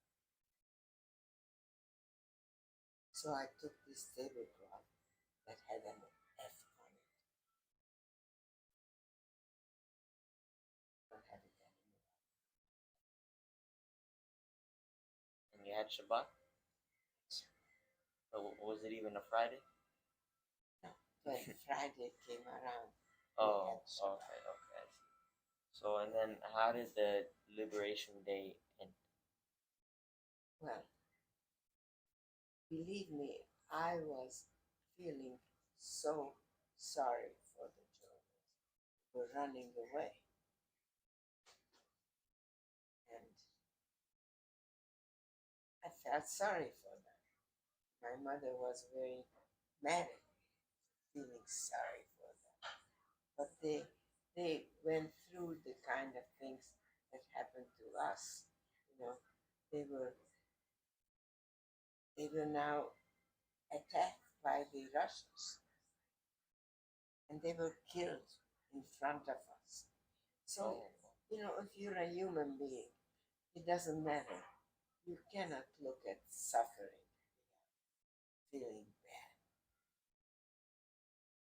so these are German soldiers or just German people you're talking about?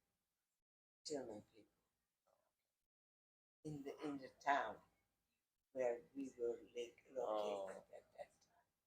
And the Soviet soldiers, they just They were wild. They were wild. Soviet soldiers.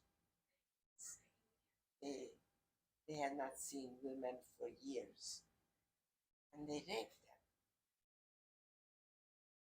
Even these miserable looking, no hair, no clothes. They wanted any woman. so do you know if the American or the British soldiers they were the same way or was it just the I don't know. Okay, so and then when the war ended and the the Fuhrer died and everything was I don't know if he died. I didn't know anything about it. okay.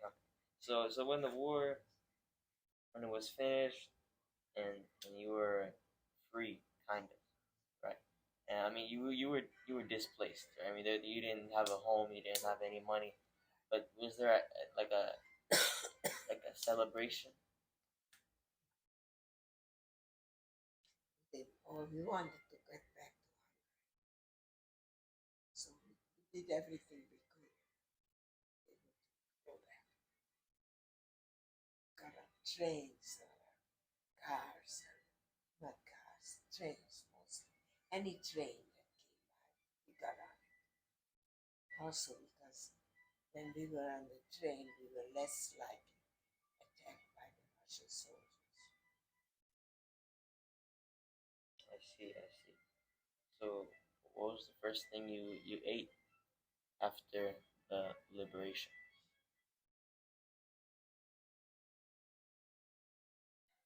I broke into this house and there was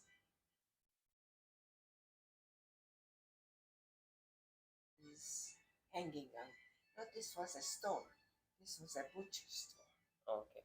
I broke into this butcher store and I took a half a pig off the shelf and I took it back to the house where my mother was.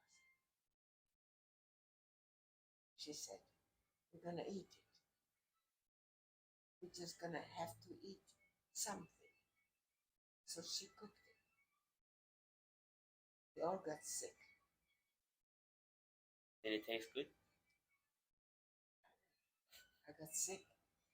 Because that was like a big meal, right? It was a fat something that I have never eaten in my life. Yeah. Our stomachs were not used to eating anything. Yeah.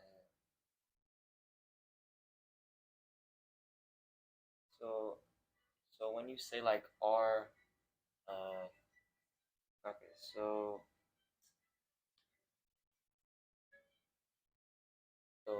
you left you went to Hungary, right?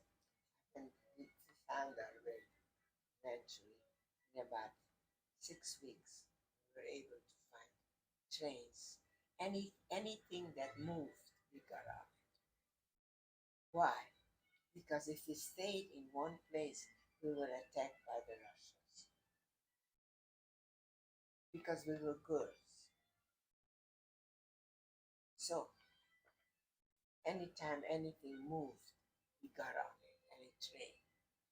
So, and then we found one of the people who had like a farm. We got we we worked for the farm. My mother started to work for food, and this was after they gave us some food, and But that's how we survived, probably, because we ate what we could get from the Germans who lost the war, who had some food. So now I'm gonna go probably a little bit a while after this this. So when and why did you decide to tell your story to the world? Well, we went back to Hungary and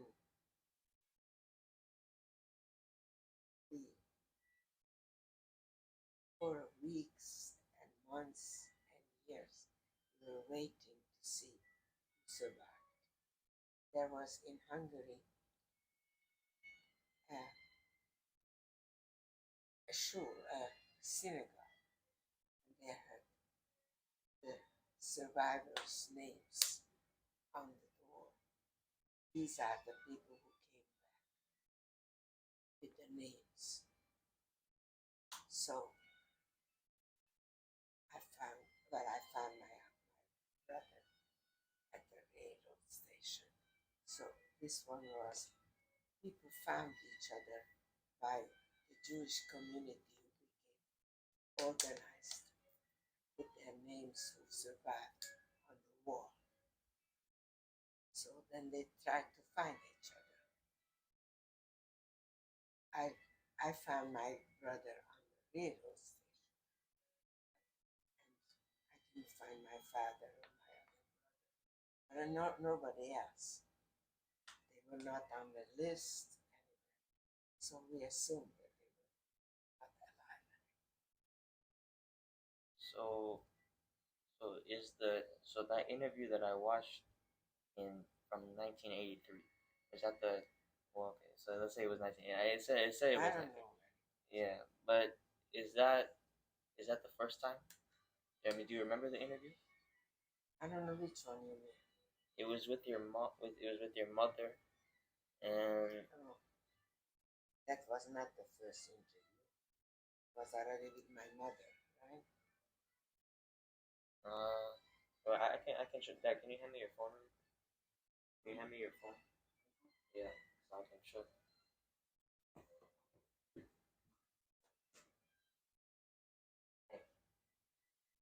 Oh,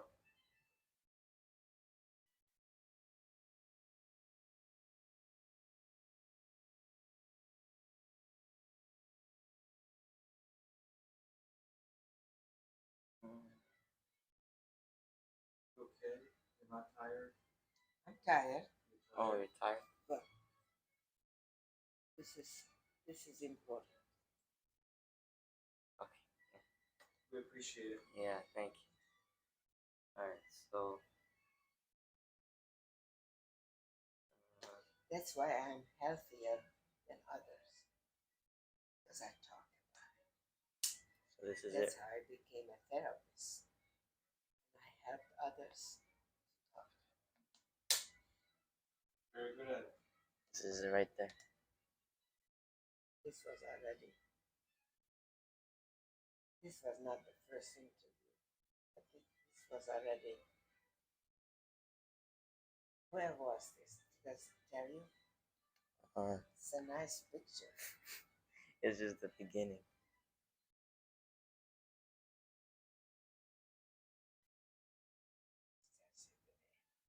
That's my mother's name. Yeah.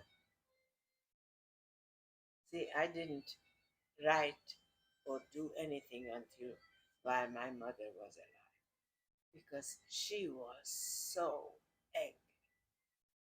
She could have killed. I couldn't get angry. So I went back to Auschwitz 3 times to get angry. And I suppressed my anger. So I became a healer instead. Since you were much younger, it didn't hurt you as much, I guess. I found a way. I find a way to help myself. Because I hear about it and I hear a story about it, and I get angry. I wasn't even there. See, I believed in God. Yeah. that God will not let me die. So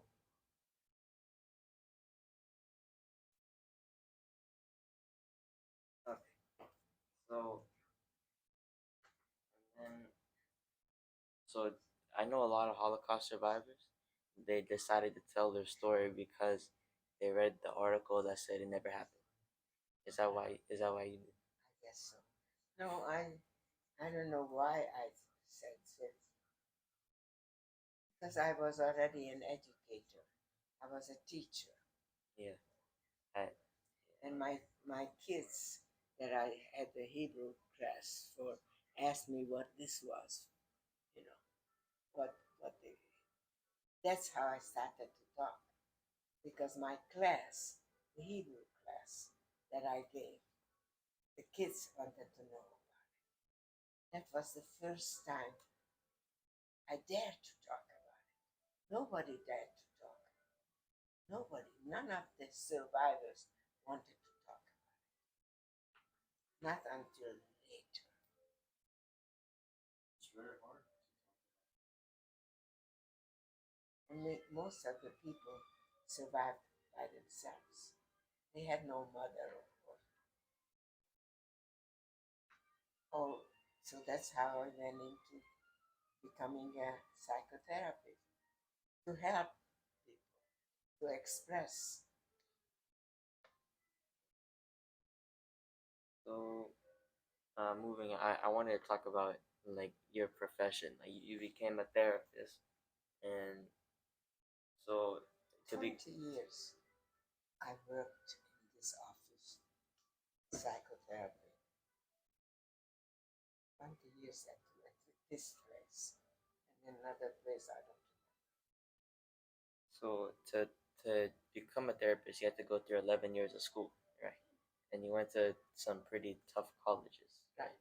So even though it was, well, even though it was college, would you say that European school was harder than? I don't know, I never went to school before. I didn't go to high school. So and then I wanted to talk to you about the way I find you was when that video I saw of you and Ursula. So why did you decide you wanted to meet Well, with this Ursula was, she was working in a building that was owned by a Jew. And then I don't know how somebody asked her something, and then she said, "Well, my father was a Nazi." her? Oh, She said that. so that was her. Yeah. She was the daughter of the. A Nazi. And then the Jewish journal, who had somebody who was doing the editing there, said, "Okay, well, let's get her talk to a survivor." That's how they arranged this, that we got together. And she talked about her father, this Nazi, who killed in front of her. So she was traumatized as a child. She was my age. So we had kind of a similar history in terms of her problem was with her father, mine was with Hitler. So her father worked in the Nazi army. Wow. So and that was when your son became really upset that you would just invite him, and that you just I invite didn't her. invite, I let him in. Oh, okay. So all right. So and then so after the war, and then with the whole thing, you went to Cuba, right? And then you went to New York. Much later. Yeah. My family, remember this was World War II. The war ended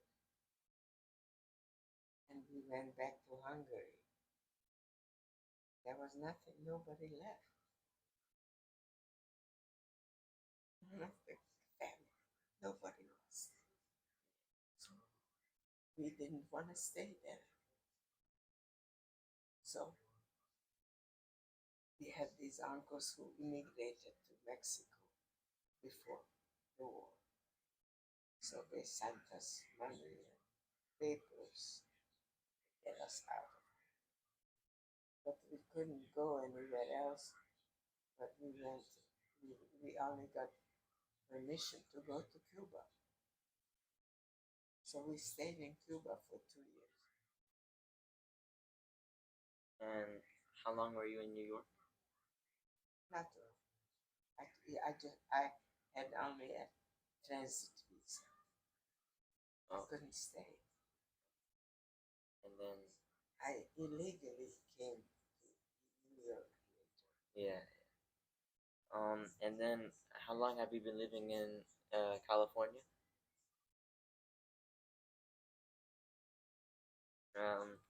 Is it the same house? Is it the same house? No, No. So how do you know how long you've been living here? In this? no, I don't know. No. It's because my husband, well, the husband, I was engaged before we left Hungary. Yeah. So, but I couldn't get together with him. I couldn't get a visa. At that time, you couldn't just travel. You had to have a visa to go.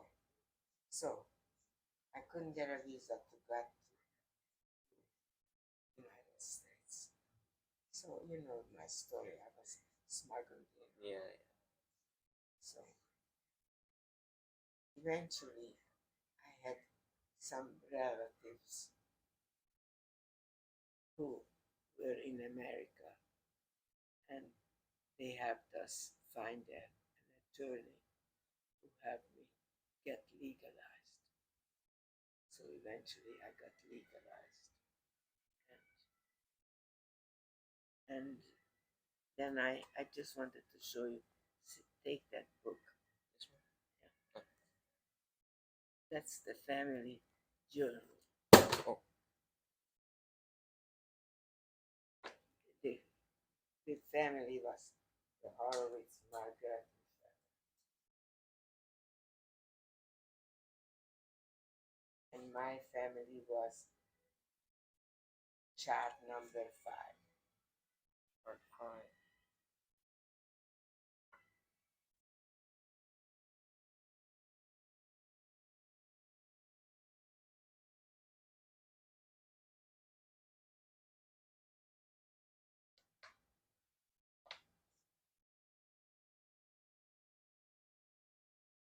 That's it. Yeah.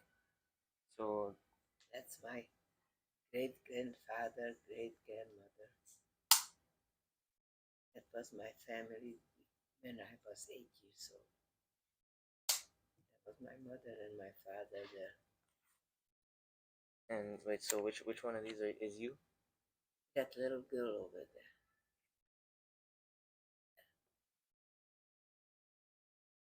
And then it continues, right?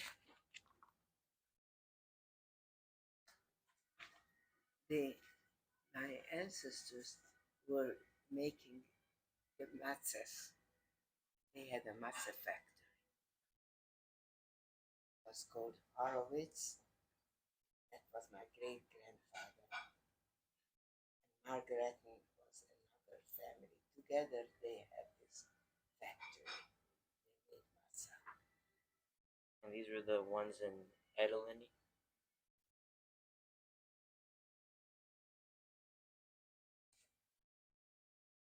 Okay. Alright. So I just have a little bit more. I don't want to pick your brain too much. So Well, I don't last any longer. wait, what did you say, son? I will not last longer. My voice is gone. I'll go a little bit fast. So alright. So after the war,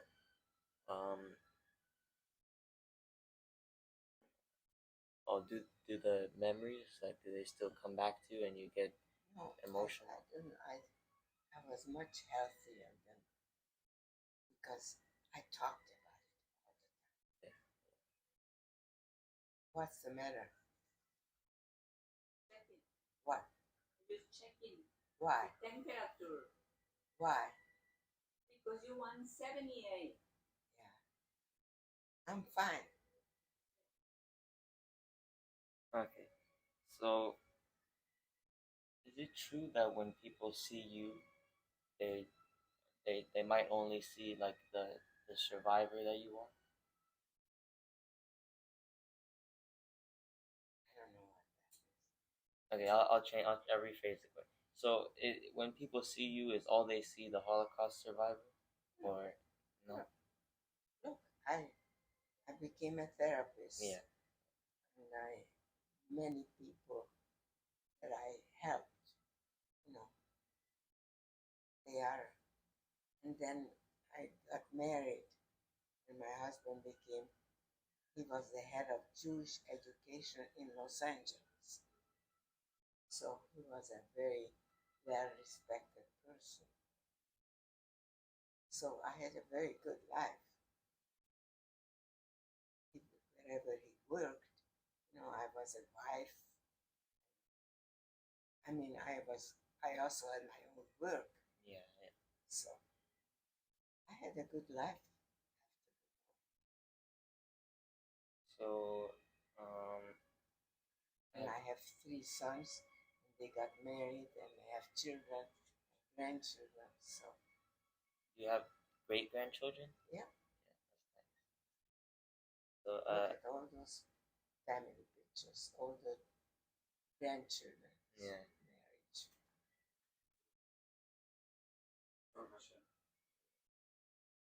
So, have you watched many movies about the Holocaust? I used to watch it all the time, but lately there's nothing to watch, so I don't watch it anymore. And I don't watch much television except for the news. So I'm not. I read a lot. Mostly I read. Yeah, I see all these books. Yeah. I'm grateful because I have eyes, I have voice. I'm a lucky person. Yeah. You're very healthy. You're very healthy. And so, do you remember those movies? Do you think that they're accurate to Some your yes experience? and some no. Which ones are yes? And then you speak 5 languages, right? That's amazing. So it's German, Hungarian, English, Yiddish, and Hebrew. Spanish. Spanish. So that's 6 then. Wow. And so can you read and write with all of them too? Still, Yes. still, that's amazing. So and then you feel obligated to tell your story. Yes. Then I've made an observation that I think Holocaust survivors live a lot longer than other We have people. a job. Yeah. So, and do you think that might be because of how strong they became from the war? No. No. It's because they have a will to help, desire to help.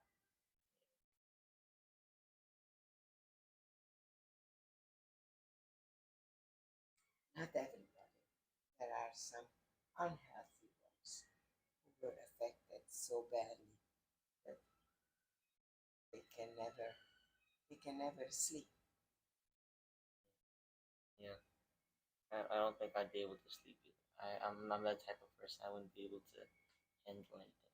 My aunt, who no longer alive, but I told you that my aunt who was with me all during the war, with my mother and my aunt, we were always together. And she's the one that has a store where they sell these little figures. Yeah. And she keeps sending me. Yeah. So, do you have like any memorabilia or any nothing like that? You didn't keep anything? What would I keep? I'm not sure, but I know some people have some stuff that they had when they were there. Well, they were different camps. Yeah, yeah, it's different for the I had one dress, and after the war, I threw it away. So Are there any other days where you held the sun? every day. Every day. So I really like the story about when you said how you wanted to talk to your husband, like when you were teaching or whatever, how you like cut the rope.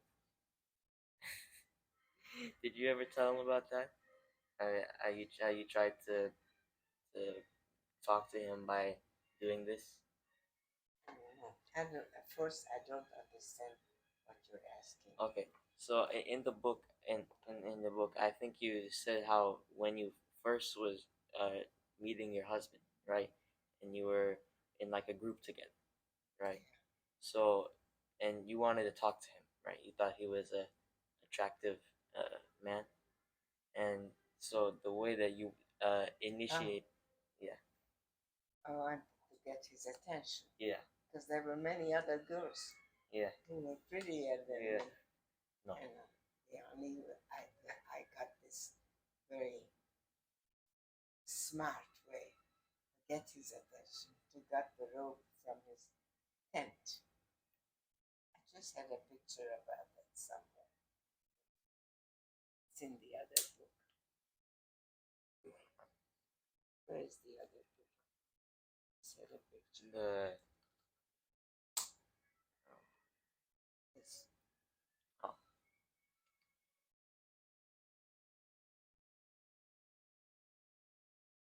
His story is in here.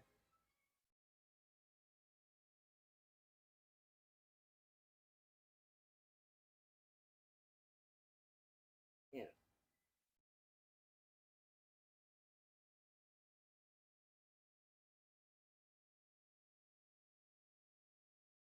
This is the camp that we were in.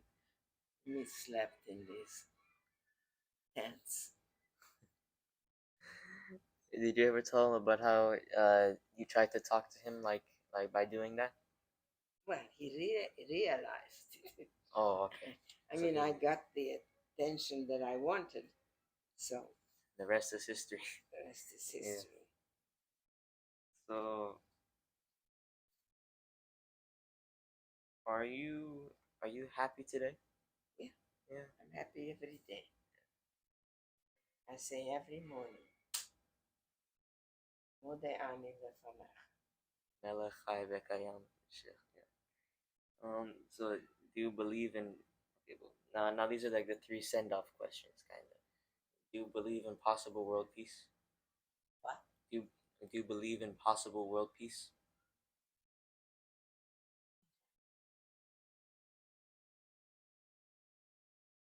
I feel very impotent.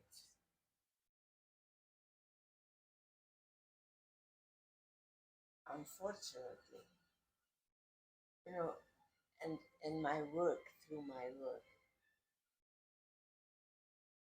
right now, today,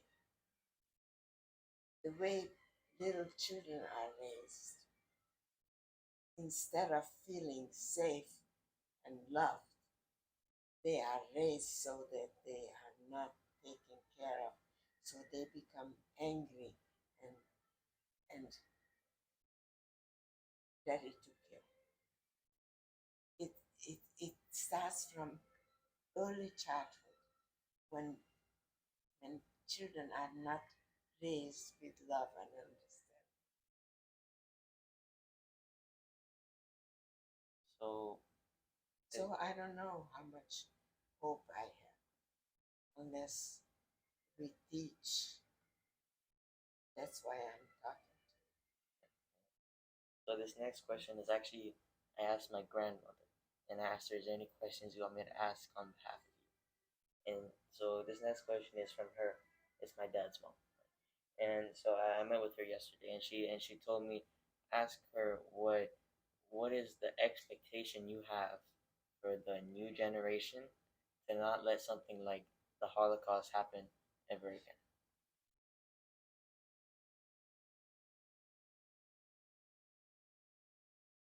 unless we raised our children, Yeah.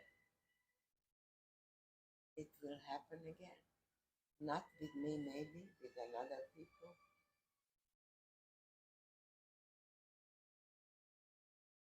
Children who have to be raised with love and understanding and discipline and all that, it starts from there.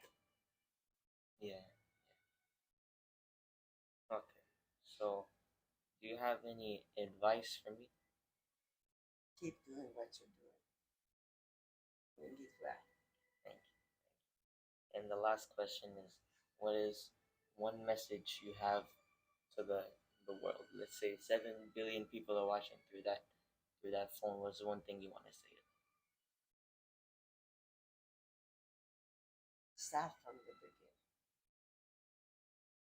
How you raise a child.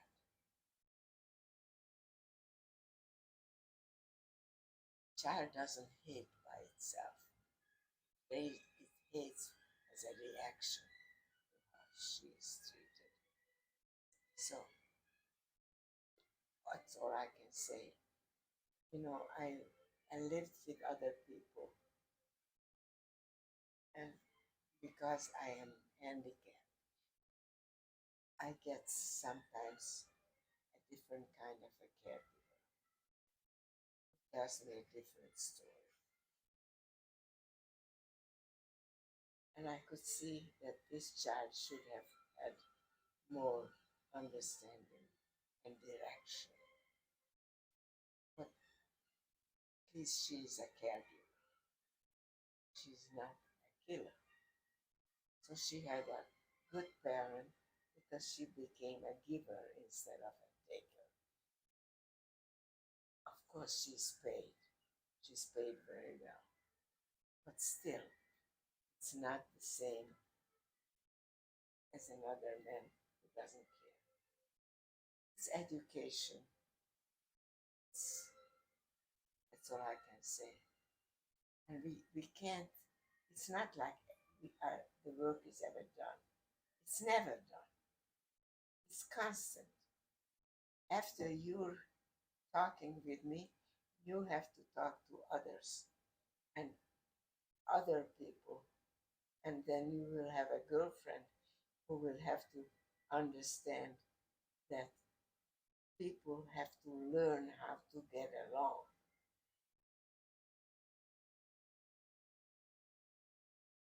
There is a Hebrew song. How does it go? לא ילמדו עוד מלחמה. It's a Hebrew song. It says how we have to learn to get along. So it starts there at an early childhood. And you're just one person. I speak all the time. I go to schools, 100 schools at school. Now I can't speak anymore. Finished. So I wrote the book in order to give it to the students so they understand. So, even though I said that was my last question, I also wanted to ask you about some of the pictures in the book, right? And so, the picture when you guys are doing the plucking the feathers, yeah, I was telling my grandmother that she could talk to you about this for hours. My mom's mother, because she would do the exact same thing in Iran. She would buy like 3 or 4 live chickens, and then she would, she would That's have what to, they had to do. yeah, and then she would be plucking the feathers, and my mom and her sister hated it because it would always smell up the kitchen. Of course. And then by the time the smell was gone, they had to bring in another 3 chickens to eat. And my parents had a kosher restaurant. Yeah. So you can imagine my father went to the market and bought 10 chickens, brought it home, and we had to sit on the yard for hours to clean chickens. Yeah, that's how it was there too. So and then That's how it was back home for us too. and then which one of these is you on over here? This one, that's you. Mhm. And then, and And right behind you, it's right there. That's in oh the yeah, yes. So and then it you want me to come over there so you can see it better. Just show me. So with this picture over here of you in the school, Yeah, I don't know which one is you. Can you tell me which one is this one. fourth from the left? Ah. And then this is my favorite picture in the entire book. This picture right here. I think it's beautiful. I think it's amazing, and I can just tell that you guys are like you and your husband are like a fairy tale. It's like the It is. perfect It is relation. like a bird. Yeah. And then I'm not sure about this, but I think I remember reading in the book you said how you were wondering why all of the boys or the men they would want to take you out or something like that. Were you and you didn't know why that was? So so in the book, right, I think you were saying how all the men or all the boys that were your age, they wanted to take you out. They wanted to Be my good girlfriend, Yeah. boyfriend. Yeah. And and I think you might have said that you were not sure why that kept happening. Well, when you're young and teenager, you have all kinds of. No, because it's also on your side. Like I don't think you understand how good you looked or how good you still. Okay. Yeah, Thank you. that was what I was trying to say. Well, But that's another gift. okay, so that's that's all I have. That's all I have. Thank you very much for meeting with me and for taking the time out of your day and to talk with me. You know why I do. Of course. And then there's So one it's more. nice meeting you, and I am very, very impressed by you. Thank you. And there's one more thing. There's one more thing.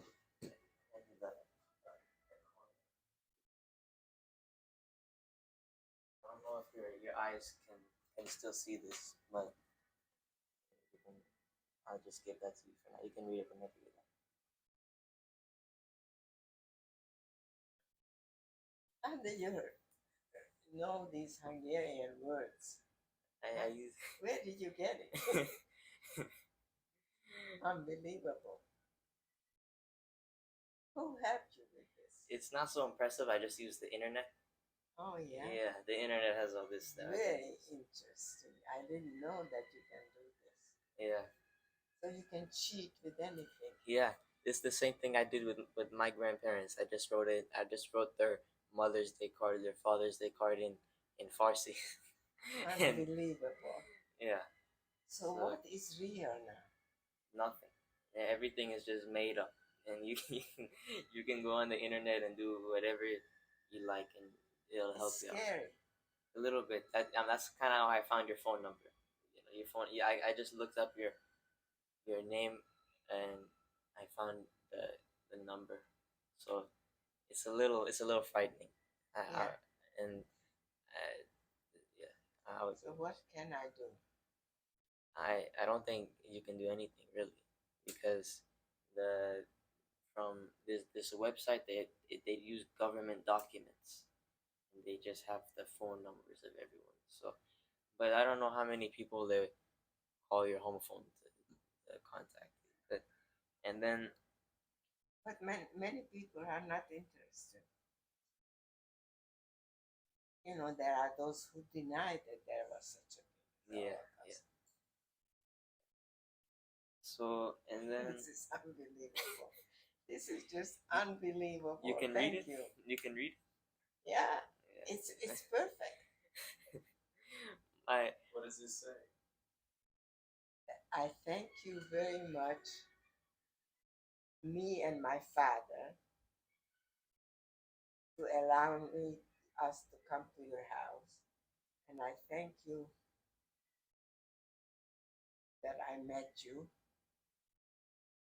and you answered my questions. and I'm reading now in Hungarian, and I very much appreciate that you were so open with me and were able to talk about the Holocaust and talk to people who are willing to listen. Beautiful. It's just beautiful. Thank you, thank you. And then, so do you know other Holocaust survivors? Like, have you talked with other people? No. No. Okay. Well, because basically, I was thinking of making like this, like a whole thing about myself. Like, I had a thought. It's just a thought for now. But I was thinking, what if I were to talk to a Holocaust survivor that's from every country that was affected? Someone from Austria, someone from Germany, someone from Poland. Especially places where they say it didn't happen. Yeah. So I was gonna ask if you knew anyone that would be willing to talk, but No, but you know we have 2 Holocaust museums here, yeah, and you have people who come there every day and can talk. So it's not something that is not known. Now it's well known. yeah, And what I'm concerned about more that the lesson that we learned, the information is there. What do we do with it? then it's a very off topic. I don't mean to just switch, but is this a yearbook photo?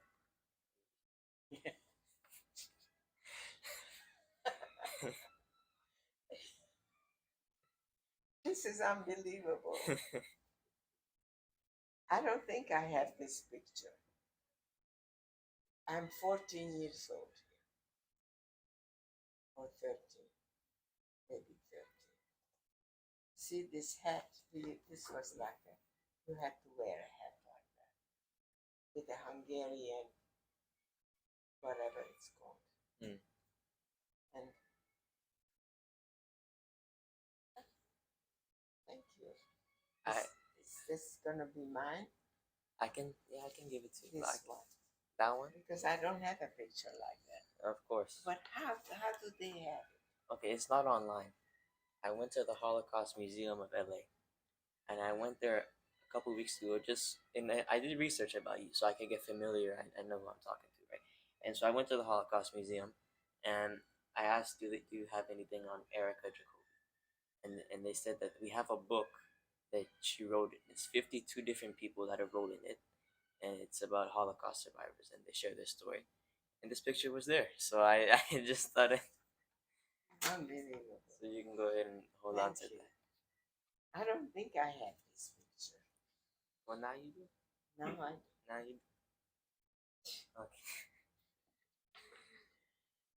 Oh my God. Where do we go with all this technology? It was in a book. Yeah. It wasn't. Yeah, it wasn't on. I didn't find it on Google or anything. It was just on. It was just in the book, and it says Mishkos 1943. So you were 15. I was born in 28. So how much? What is that? Oh wait, that says 39. So I'm 11. 11. Yeah. 11. years old. I don't have a picture like this. So where did it come from? I don't know. You just. Okay. Well, thank Well, you. maybe, see, many of, I'm gonna cry. No. All our pictures were destroyed by the Germans. Our homes were destroyed. So pictures that we had destroyed. So looks like this picture was sent to my uncle in Mexico. And somehow they got it. Because there was nothing left when we came back. There was nothing. It wasn't this house anyway. There was nothing. Yeah. So certainly no pictures. I'm like that with pictures. With pictures. I would cry too if I lost a lot of my pictures because it's But such. now you can Well, yeah. recovery. And now you just put it all on a computer and then it won't go anywhere. But back then, you know, you had like albums and stuff. I have albums. So that's all I have. What you gonna do when you grow up? When I grow up, When you finish school? when I finish school, What maybe are you interested in? maybe a pediatrician. Maybe it's a big subject to think about. I haven't made up my mind yet, but pediatrician is around. What about you? What you didn't want to be a therapist when you were 10 years old, right? No, I don't know what I want. You know what they asked him when he was graduating 5th grade? Oh, I guess. They asked Oh. him in the middle of the whole school, what do you want to be when you grow up? What was your answer? Yeah, okay. So let me give you the story because it's a little bit different. So, we were in 5th grade. We were about to graduate elementary school, and they give us a piece of paper. They say write your name, and write your full name, and then write down what you want to be when you grow up. So, and then at the end of 5th grade, on the last day, we did like an assembly, right? And so the principal. Did you go back to that school? Oh, I have. Yeah. I've been there. My mom works there now, actually. So Okay. I've been there. I've been there a little bit. So okay. So and then at the end of 5th grade, the principal, he's reading out all of the occupations that people want to be when they grow up, right? And people are saying like chef, you know, computer scientist, stuff like this. And then the entire time I'm sitting there, everybody else is standing up, you know, because this is what they wanted to do. And I'm wondering where mine is. So the last thing the principal says is one person wanted to be the president of the United States. And I stood up, and the entire audience of parents and grandparents, Great. I was there. And I was the one standing up and looking around thinking, why is this such a big moment? So that You was still wanna be? no, but that was my exit on 5th grade. I had a memorable ending to elementary, but And everybody said if you ever wanted to do it, we'll work for you. yeah, they said that they have I have their vote.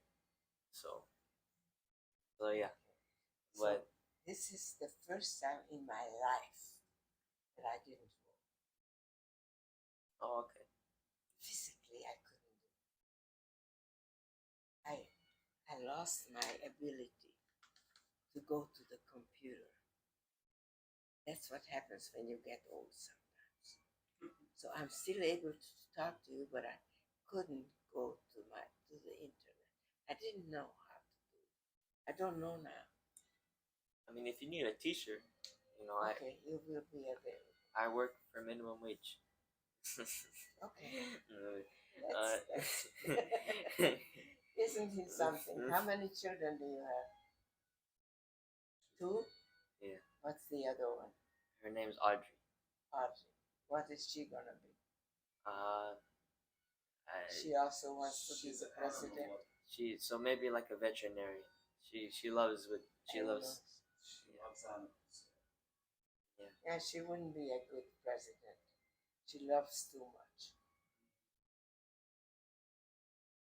So that's it. So thank you very much. Thank you. You want to have her? Oh yeah, I was wondering if you could sign the book for me. If I can say that. Okay.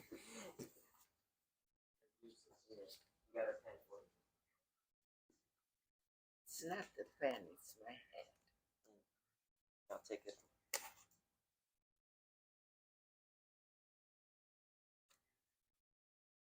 You want me to hold it for you so you can? No, I put it down. Which page are you supposed to I sign? don't know. Okay, it's just right here. We'll Okay. yeah. Put it on her lap. See, I can't write anymore. Do your best, whatever. Yeah, you yeah, whatever. push.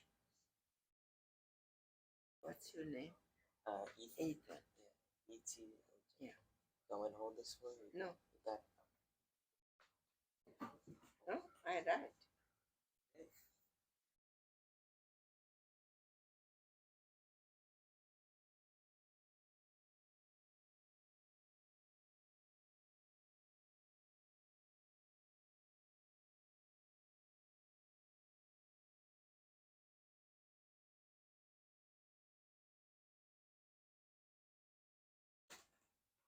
I'm writing.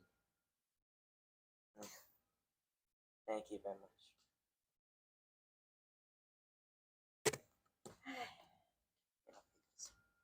Thank you. Thank you very much. We really appreciate your time and your. Thank you. You're a gift to the world. And use it. Use your power. So Leadership. what inspired you? To do what? About being interested in In the Holocaust? in the Holocaust, in human beings, in Inspired me about, well, I mean, it's just the chain of events that happen.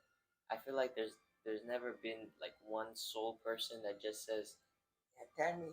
So you're gonna be a doctor, did you say? maybe. Maybe. And who inspired me to want to childhood. become a doctor? My mom. You know, she influenced it a lot. So I definitely got it from her and my dad. They want me to be a doctor, just like me. So I got my first degree in early childhood. In where? Early childhood psychology. That was my first interest in early childhood. That's what you are studying. You're studying. You said something about childhood. I'm studying about childhood. Childhood. Yeah, childhood. Early childhood. Oh, yeah. I would rather work with kids. I would rather work with kids, and I would want to have children of my own. A lot of people I know, like a lot of my friends, they say I don't want to have kids. I want to have kids. I want to have a family. You're an unusual kid. Get that? I get Kid. that. You're still a kid. Yeah. Well, let me know what happens later. You know, what your accomplishment will be. So interested In like in your life. in like a few years, and when I'm done with high school, I'll remember. I'll put it on my calendar. I'll say on my calendar, 2027. Like whenever I graduate, I'll say first thing I'll do, I'll call you. I will. Or send me a note or something. A note? Any Yeah. way to communicate. Oh yeah, you were saying your voice might. I'll send you a letter. Okay. Congratulations, Thank you very much. Abba, Appreciate it. Dad, Thank you. No, You that's my apple. Apple. Yeah. You raised I'm gonna that stop the a video. terrific, Okay. terrific. Say bye. Oh well. Oh no. Stop. Right. Stop. One, two, three. You were born in I was born in Iran. Yeah. We had a long history of how we left Iran as well. Well, that's a It was, story for another day. yeah. That's I would like to read it. Then yeah, you have it. it's I was probably 16 when I left Iran. We escaped Iran, so we had our whole history. Similar story. Yeah. Yeah. I'm gonna interview them one day about it because it's a big thing. You know, because the revolution and the war with Okay, you going to be a psychologist? No. What did you say? pediatrician. Pediatrician. So these things happened when he was young. How old were you when first the revolution happened? How old was I? I was 15. Same age. I mean, I'll be 15 in a month, so Yeah. yeah. Early childhood experience. And what we went through to leave Iran and come to here. Actually, They were I stayed in Austria, and I went to Vienna, and I went to the concentration camp in Vienna, and I visited. I was 17 by that time, I think. What do you do now? I'm What's your occupation? a sales person. I'm a computer sales, What corporate do you sales. sell? Computers? Computers. I'm not buying any. if you need an iPhone or anything technology or like Apple. That's what I have. Yeah, we sell Apple. That's what my son bought me, an Apple. But I don't know how to manage it. So I am a little bit behind. It's understandable. There's no no fault. Oh. Okay, I just want to show you one picture on the table there.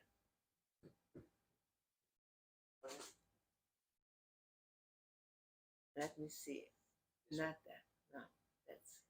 What's that? This one? No, Or not? over there. This picture? Let me see.